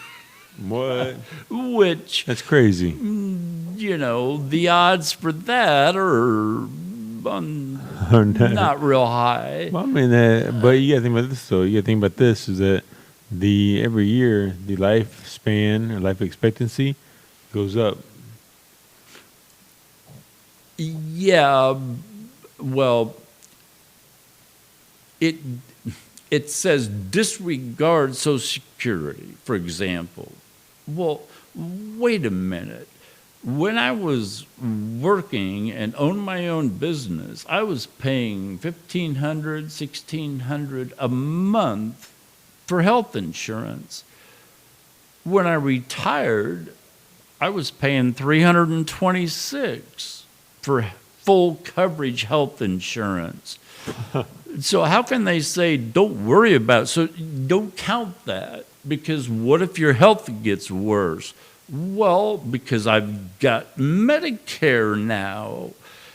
And honestly, not a lot of people live a healthy life to 90 years old. Yeah. But then I have the luxury of, I guess I can call it that, of not having children. I don't have any heirs. I don't have anybody that I have to have money set aside to help them in their life. I can be selfish, I suppose, or lavish my 2 cats with a good life after I'm gone. Well, But anyway, I don't know. I think people are better off than, on the other hand, they talk about how many percent don't have enough to get them past 70 years old, yeah. and that kind of gets scary, I suppose. That would be a difficult way to live, with living month to month on your Social Security check. Totally. Be difficult. Some Yeah, emergency or car repair or home repair or whatever. But anyway, I didn't mean to go down that road. No, that's all right. go So we ahead. got a topic change here. I'm gonna put. Can you see the screen? You see the Yeah, monitor? So pretty- let's put pretty it on here. much. Let's go. You mean with that old white-haired guy on there? It was, yeah. I'm gonna see if I hit this. Okay, so you heard about this actor, or I'm not even sure what or who Dylan Mulvaney is. Sad, but it's a transgender and a transgender person. I can't say the word transgender person, and how Bud Light doing advertising with her. Did you hear about this? No. All right, let's check this out.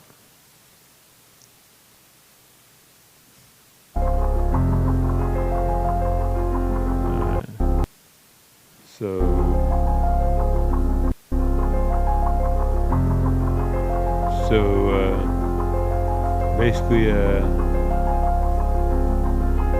thought it was a commercial, but Bud Light hired Dylan Mulvaney and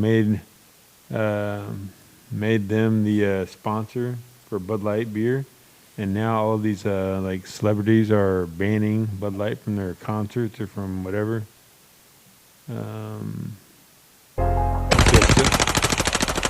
Yeah, so that guy right there, that's Kid Rock.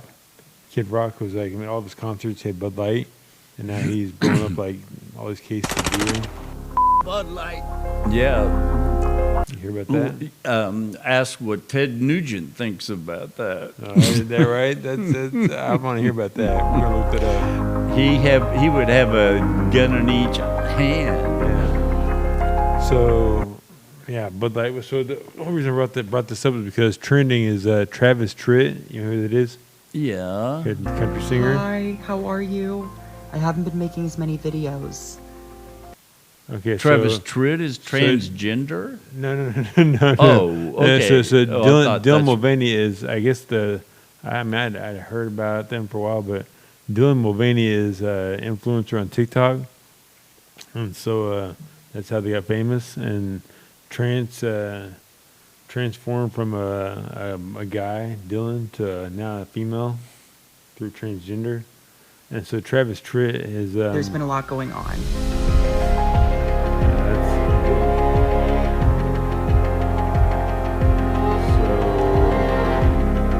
Bud Light made Dylan Mulvaney their new sponsor, whatever. And Travis Tritt is now not allowing Bud Light beer to be sold at his concerts. When you're on Slack, you can say what you think, and then you can edit. Well, isn't that kind of free will? Right there, They yeah. choose not to put their money in that direction, so who's to say they can't? Yeah, that's right. It's freedom of choice, freedom of But- expression. And I'm not sure the number. Maybe you can check this real quick. up?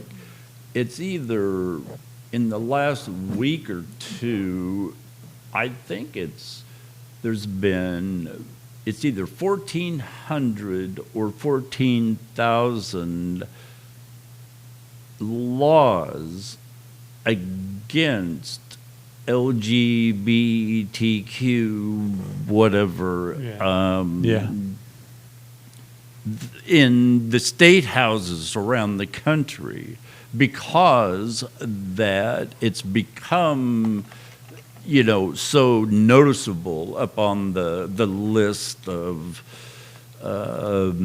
evil in the world, or however they. But again, how can a Christian say that person has to go to hell because of how they live their life? I don't know. I'm not in agreement. I have a hard time, honestly, with LGBTQ. I'm just uncomfortable, I guess. But live and let live. I'm not going to condemn them. I mean, I'm not going to say. Listen, I'm a proud heterosexual man. I have family that is homosexual. I know people that are transgender. I know, but that's you. Do you? Everyone needs love. But as far as like how to put this, the extreme trying to push certain things on people that aren't. Yeah, trying to push Beliefs. beliefs on people that, whether it's the transgender, whether it's the heterosexual, whether it's let people live. It's easy. And I think that the majority is like that. The majority says, yeah, let people be. Don't try to force anything on them. Don't try to force my kids to read about how to be transgender. Don't force my kids how to be a certain way. I mean, but it's the easy answer is change the channel. Yes. Fast forward Yeah. to the commercial. Don't look away. Don't mean. But here's the other. So in that sense, though, I've heard people say, well, yeah, but you say look away. Well, and this is a tough comparison because it's not trying to be not trying to compare transgender or sexual preference to war, but people say, well, Hitler, when Hitler was coming into his prime or whatever, people looked away on him. People didn't, like, when he was getting ready to persecute Jews, people looked away from that, and then see what happened. World War II happened. So I mean, it's like I said, extremist in every facet of life, in my opinion.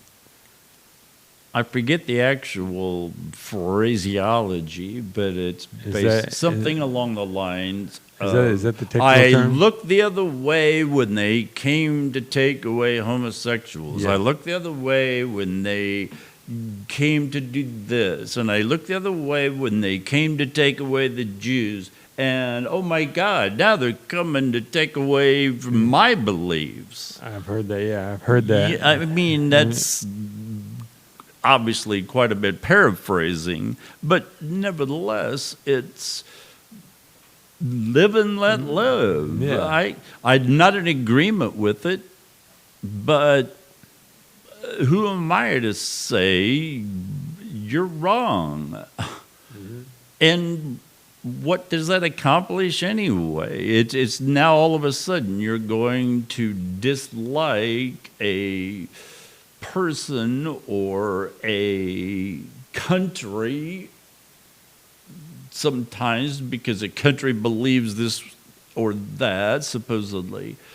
Again, it's certainly not Christianity or many other religious beliefs that are saying this is the way it has to be. It's like, no, you treat your fellow man as you want to be treated. Yep.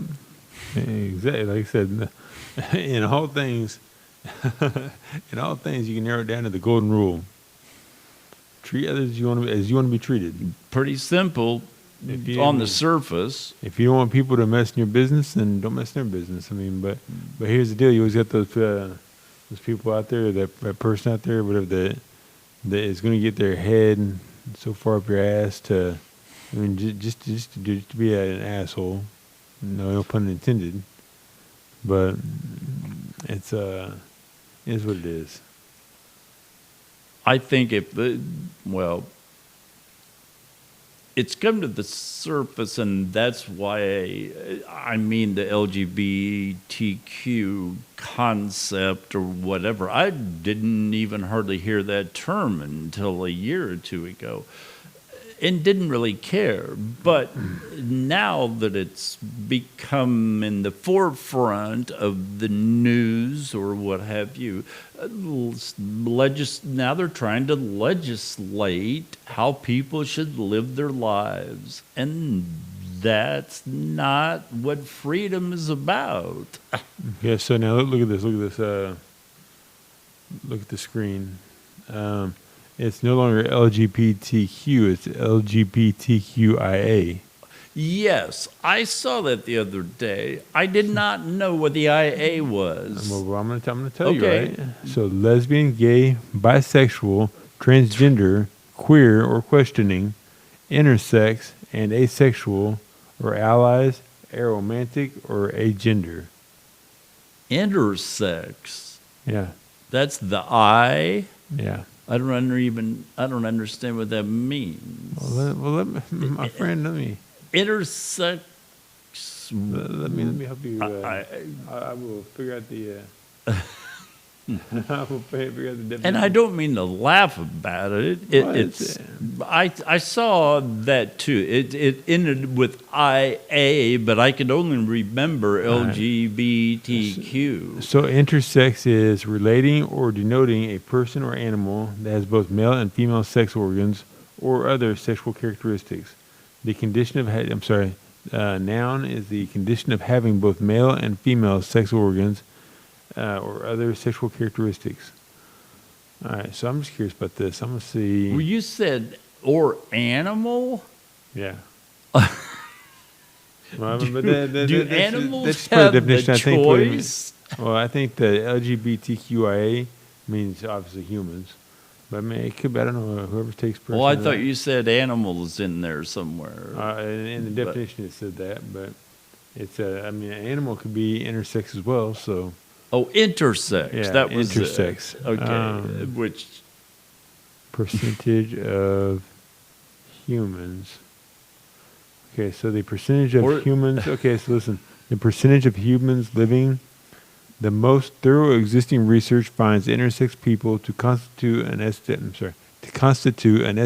1.7% of the population, which means being intersex about as common as having red hair. So the same that amount still doesn't so say okay. what. So the same the amount, definition the of same percentage of intersex. people across the world that have red hair, that same amount is the I people that got are born that part, intersex. but what is intersex? If you're born with a penis and a vagina.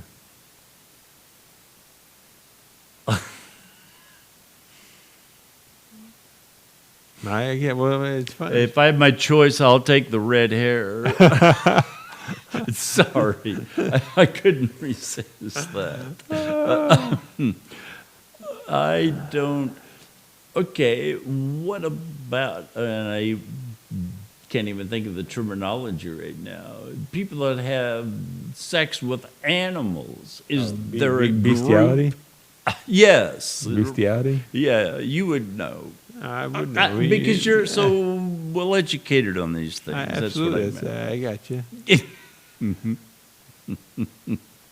Okay. Okay. So estimates of prevalence vary, but by any estimation, the numbers are still substantial.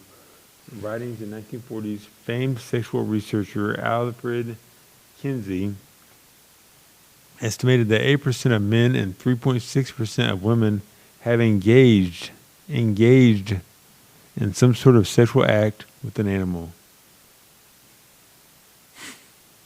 But that was in the 1940s.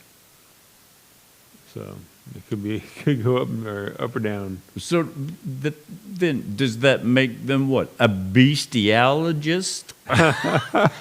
or what do you call them? A bestiologist? That's nice. That's nice. Oh my gosh. Oh my gosh. Yeah, that's not. We're done with that one. That's new topic. New topic. I'm Probably. bestiality. That's a good one. No, bestiologist. I'm gonna look it up. I'm gonna look this up.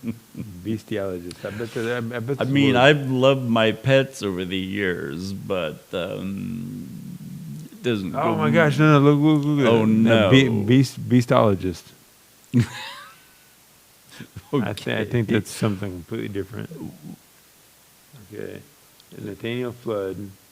Bestiologist is an ongoing series of chapter books for children. What? That's got to be different. Okay, we're on same. Oh, but that reminds me of oh shoot! I can't remember the exact topic, but basically, how many more school districts now are trying to limit what books can be even in their library? And if it has to do with homosexuality or a number of other things that, honestly, Christians disagree with, those books are not allowed anymore in our school. Now, isn't there something wrong with that picture? Okay, so I had an issue about that last year. Because I saw that in a school in Olathe, or in Johnson County, that they had a book in there, and the book was in a grade school, mind you, 3rd, 4th grade, I think, that the book had, it was talking about homosexuality, and it was descriptive. I'm talking like, I got it. It talked about like the man and going down and sucking certain things and touching certain things, and how the black boy had a enlarged.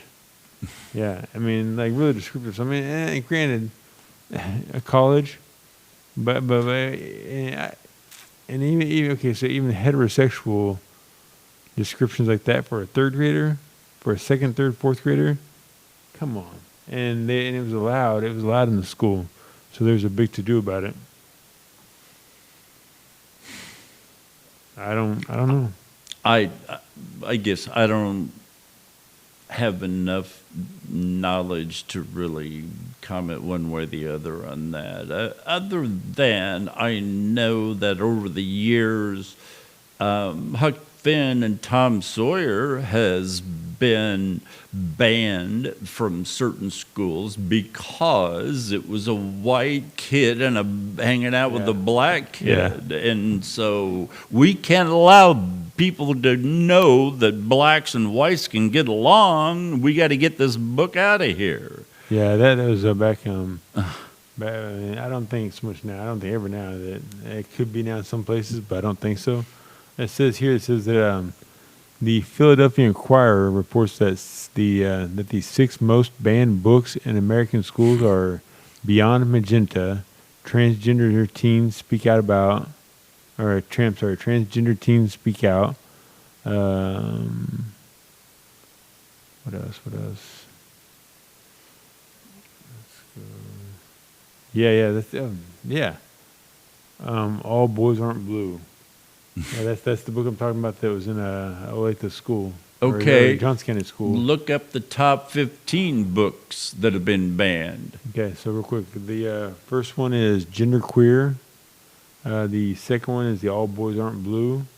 The third one is Long Boy. Wait. Hold on a minute. What was the question that was asked when you just Googled that? The 6 most banned books in American schools.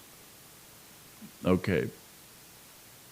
And yeah, I'm just asking then, what's the 15 most? Raised numbers? Because there's famous books on that like list. I said, those are books from back in like the back in the day. I'll look them up though. Back in the day. What's back in the day for LGBTQIA? I guess. Okay, so the top 15 books. Banned by schools in the U.S. In the U.S. today. We have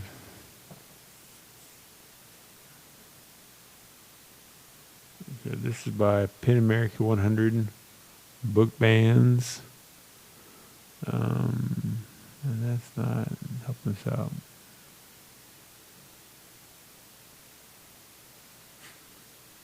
This might be Even the computer wants to avoid the question. I know, right? I know. Okay.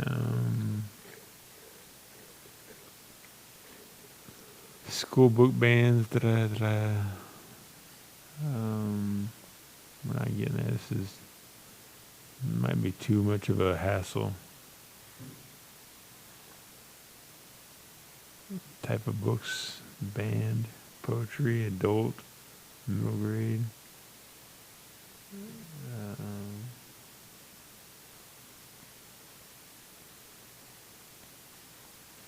I'm not getting it, man. This is simple question. Simple question. Oh, there we go. There we go. Okay, the top 15 books banned in the U.S. Genderqueer, we saw that one. All Boys Aren't Blue. Out of Darkness, Bluest Eye, The Hate You Give, Long Boy, The Absolutely True Diary of a Part-Time Indian, Me and Earl and the Dying Girl, Crank by Ellen Hopkins, The Kite Runner, Later, Gator, 13 Reasons, Beloved. Okay, I'm going to interrupt because I just Googled it. Did you just see? I Googled. Please, preach. The top 20 books banned by schools in the U.S. The first one listed, To Kill a Mockingbird. What? It's not still. Second is The Bluest Eye. I don't know what that is. Third is Of Mice and Men. It's not still. Fourth is The Hate You Give. The fifth is The Color Purple. The next is Beloved, Out of Darkness, The Handmaid's Tale, Lord of the Flies, The Great Gatsby. What? Still? You're talking about all time, maybe. No, I just Googled the top 20 books banned by schools in the United States. And these are the ones that are coming up. Okay, what are the 10 most banned books in the U.S.? Yeah. Oh my gosh.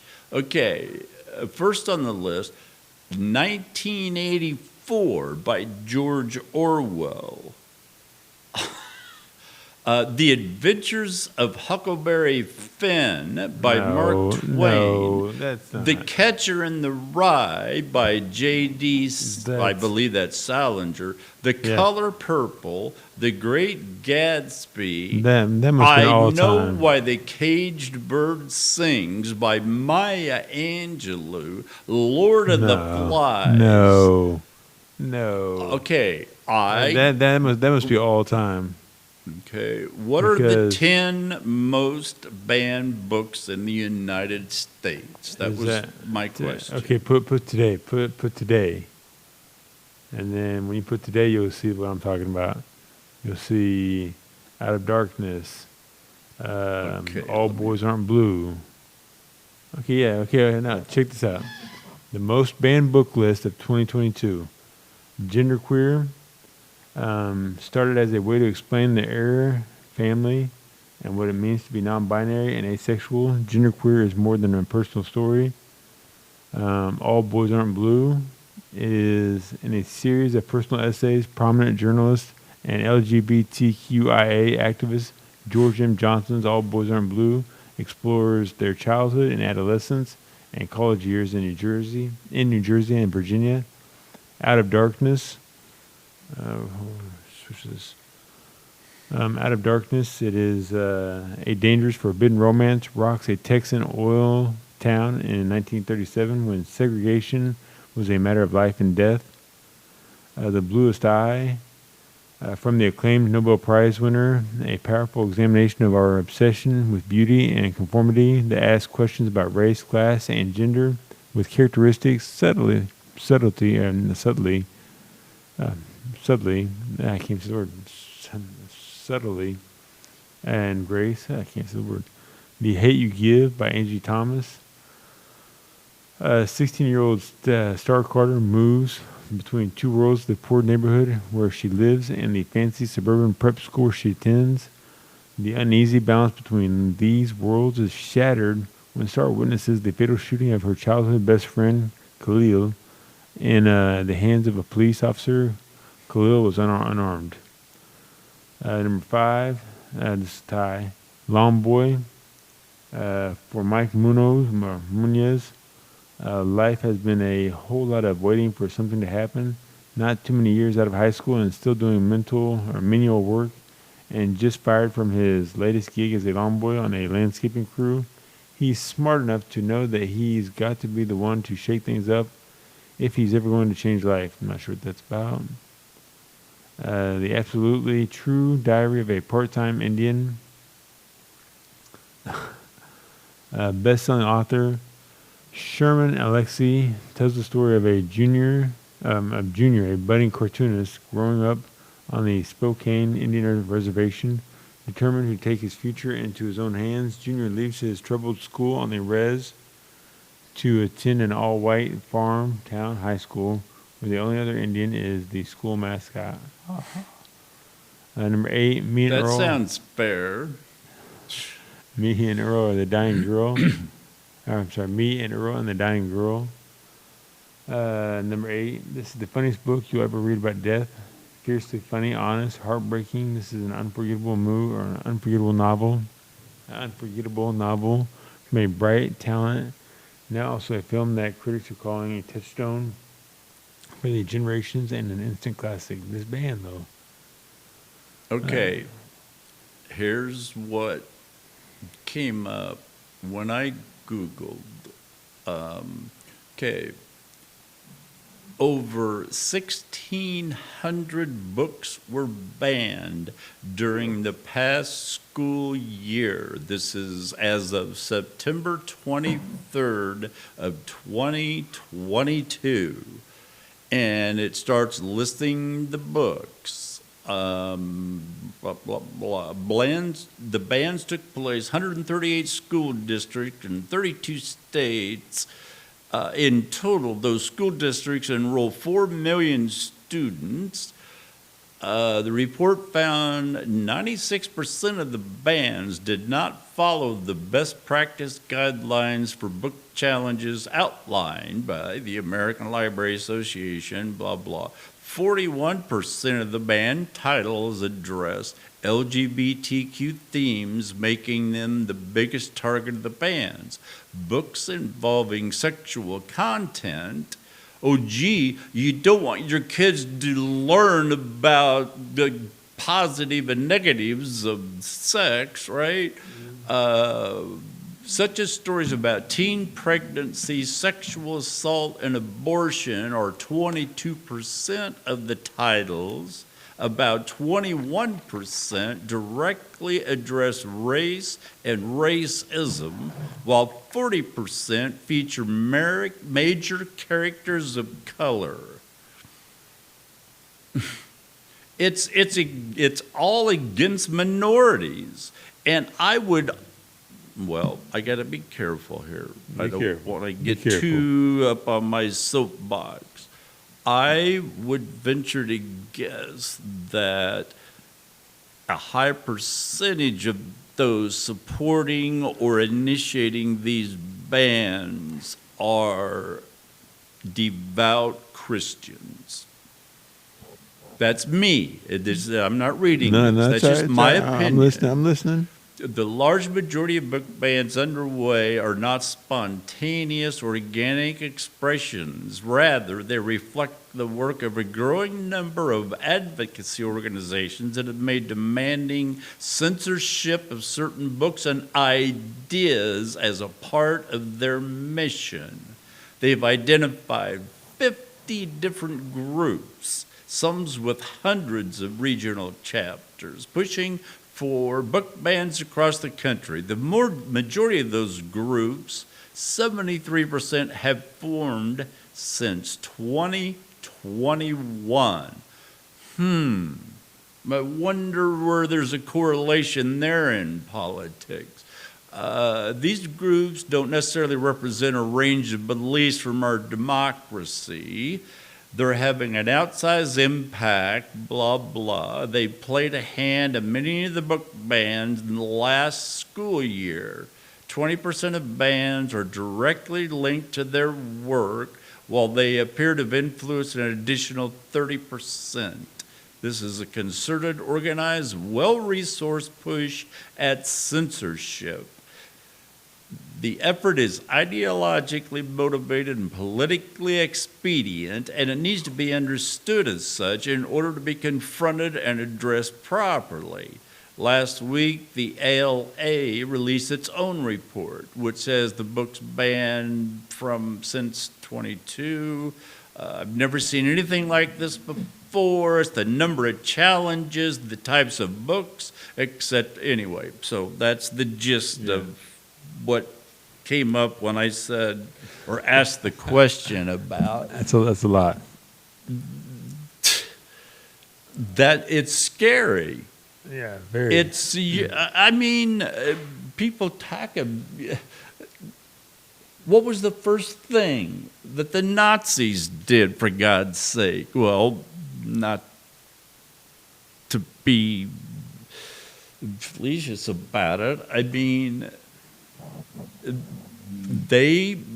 books were the first thing to go that had anything positive to say about Jewish beliefs, a lot of it about Christianity, even though a lot of Nazis had a cross either on their helmet or around their neck because they supported Christ and beliefs of the Bible. Did you know this?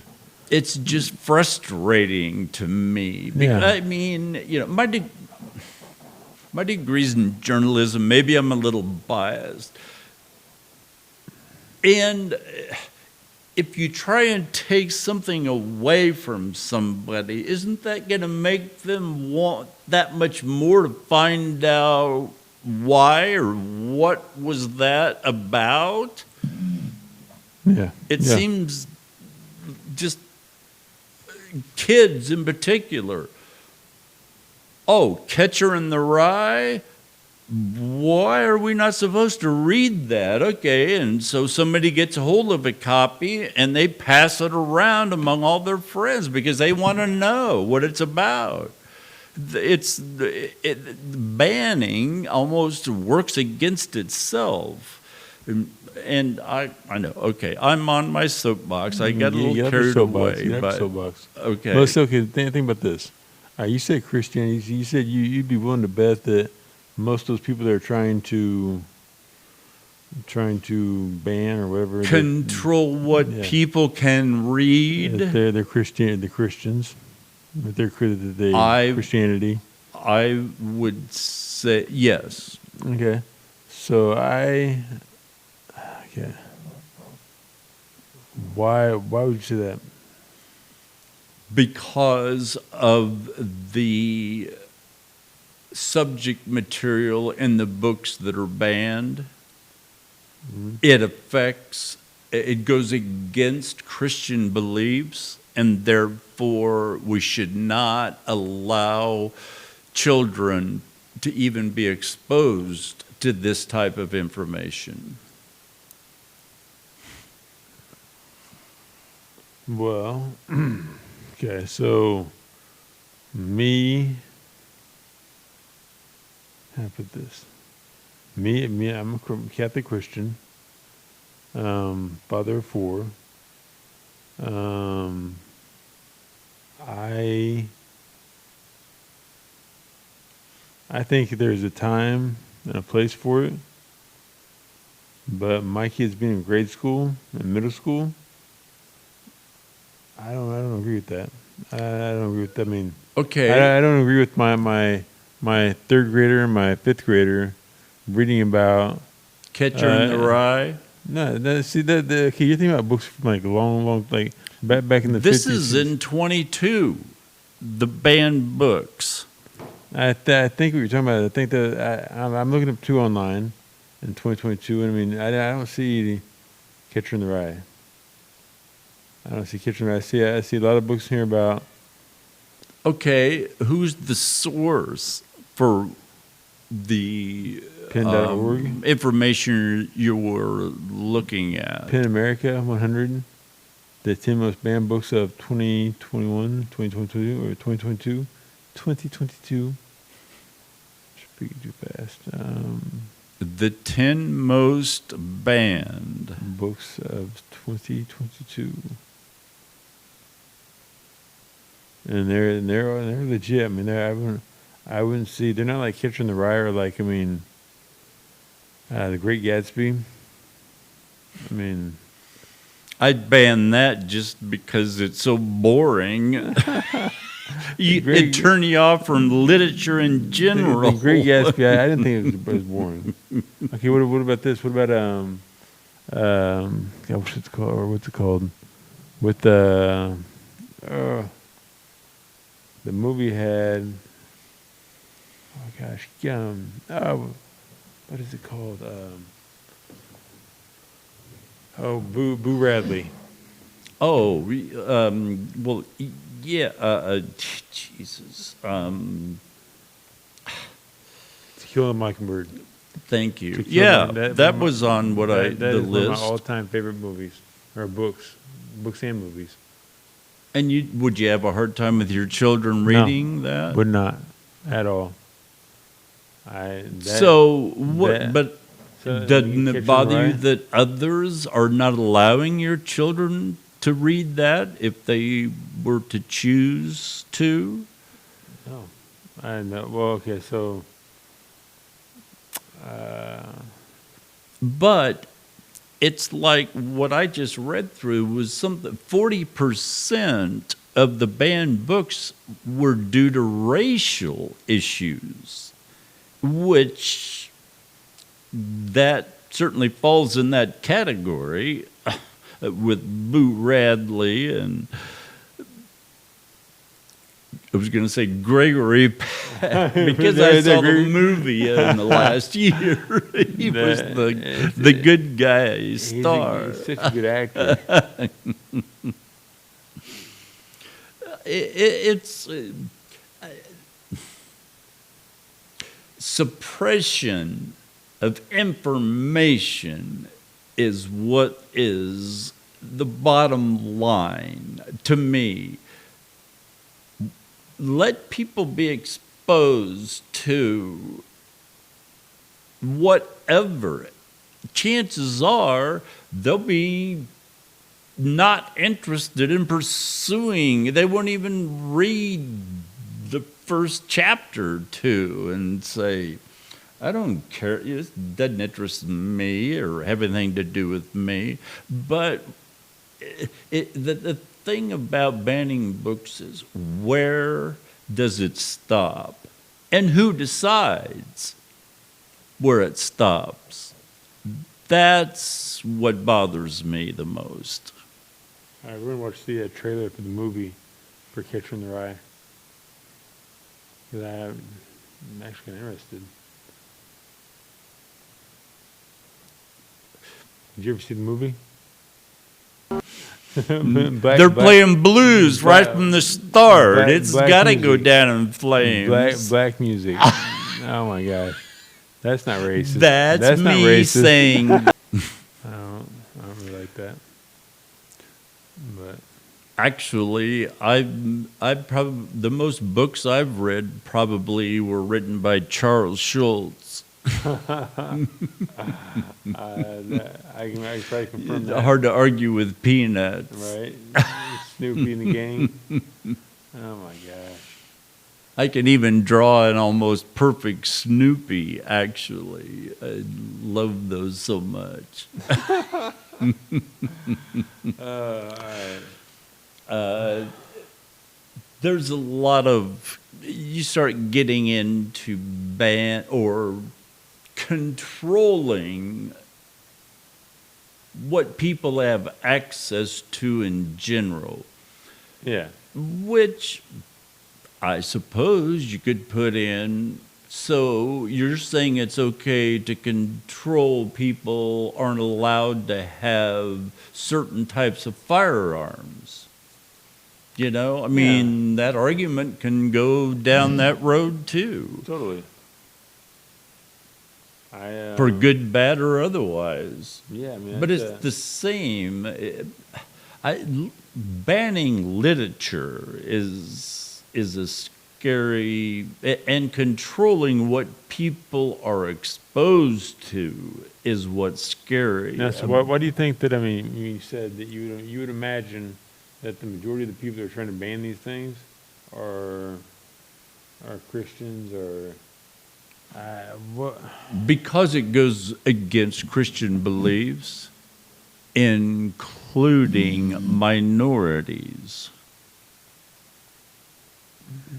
Yeah, I mean, I see where you're going with that. I see where you're trying to. That's why lead- Tom yeah. Sawyer was on the top 20 But again, in all time, not in the last few years, all time. but it was banned. It was at the top of the list for a long time for banned books especially in the South, Yeah. because it was a normal black person or a white person hanging out with a black person. Those are the sorts of censorship that are difficult to accept. I think that, I mean, okay, if you want to go back in time, then, I mean, then a woman is only good for her to be barefoot and pregnant, and black people are only good to be picking cotton. That's back in time. See, now in the future, I think times have changed. I think that, I mean, the new bands, like back then it was Catcher in the Rye and Kill a Mockingbird and books like that being banned. But now, I mean, could one say that the transgender movement is the new civil rights movement? You tell me. And I don't know. I think that I don't think so. I think that it's being made to be like that. I'm saying they could be orchestrated to look like that. They could be orchestrated to look like that. That's the new movement. But I don't see, instead of seeing Martin Luther and Malcolm X being assassinated, I'm not seeing any LGBTQIA supporters or activists being shot. Not that I'm asking, I'm saying, but I mean, I'm not seeing that to that same extent. Does that make sense to you? Do you see what I'm saying? Well, Google, who is the biggest proponent of LGBTQIA? I mean, it's not the same because the black leaders were much more Where we started out with prominent. Dylan McVaney, the TikTok support influencer. That's your. So if you're trying to tell me that Dylan McVaney, the Bud Light commercial transgender TikTok influencer, is the new Malcolm X, I'm calling BS. No, I'm not saying that. I'm saying I don't think there's the same amount of publicity for, And look at the percentages, though, too. The percentage of LGBTQ is equal to amount of redheads or whatever. Yeah. What's the percentage of blacks versus all citizens of the United States? What percent are black? It's not equivalent to the 1.8% of redheads. But no, that's intersex. the 2%, the whatever that's in the whole world, that's people that are born with intersex, like both male and female genitalia.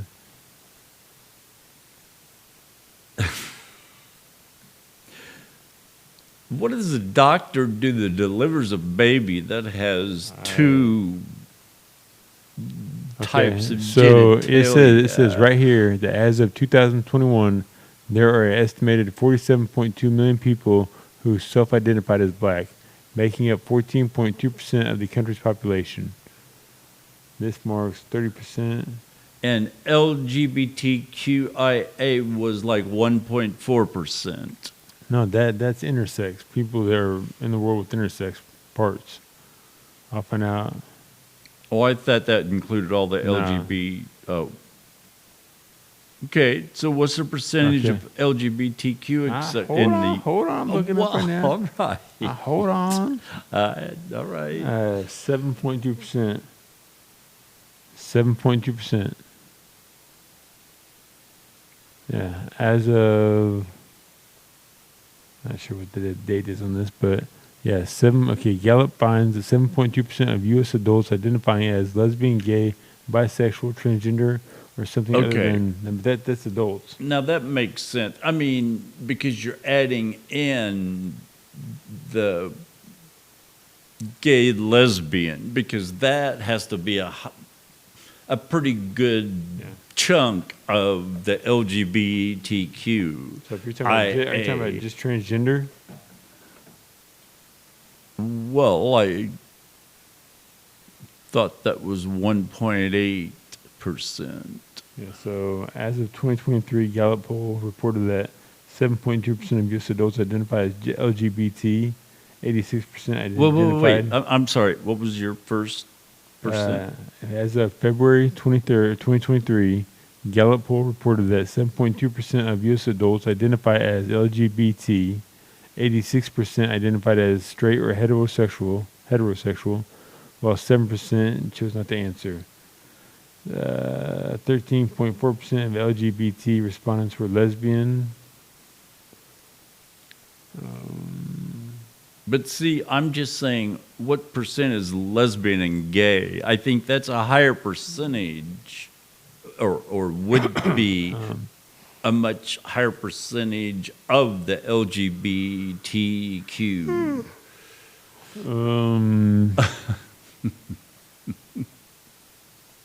Yeah, it's too rabbit holes too long. Yeah, no, I understand. I mean, and you can get off in tangents on that subject too, as far as looking it up online. It depends on.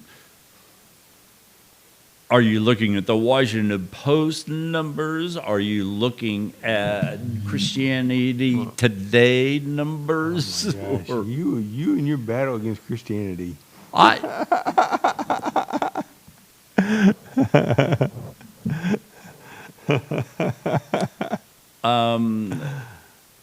It's, as I alluded to earlier, heaven can be anything you want it to be. Amen. Can your pets be there? Yes, Well, yes, they no, can. of Yes, they course can. not. Yes, they can.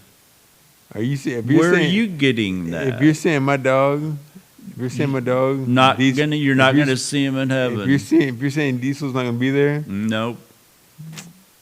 Does that shake your faith at all? no, because Because you're playing the odds. What do you have to lose by having complete faith in being born again versus the alternative? So be it. Then I'll play it. So you can't go wrong. It's my it's my get Not to mention that it's you my get get out of forgiven every hell. freaking Saturday night at the confession It's my booth. get out of hell free card. Okay. I'm keeping my Get out of hell free All right. card. On that note, we're done. G-O, get out, G-O-O. H-F. H. GOHF. Get out of hell free card. See, who wouldn't be a Catholic Oh, my with gosh. that kind of odds? Okay, I'll let you wrap that up. You can edit it however you want. No, but I'm not editing. I will not edit a single thing from this. Love you. Well, if you're still with us, like, share, subscribe, comment, and talk to this guy when you're in the comments, all right? Paul Michael Davis, I'm out. And here's my phone number. Oh, my Oh, God. no. Just that was kidding.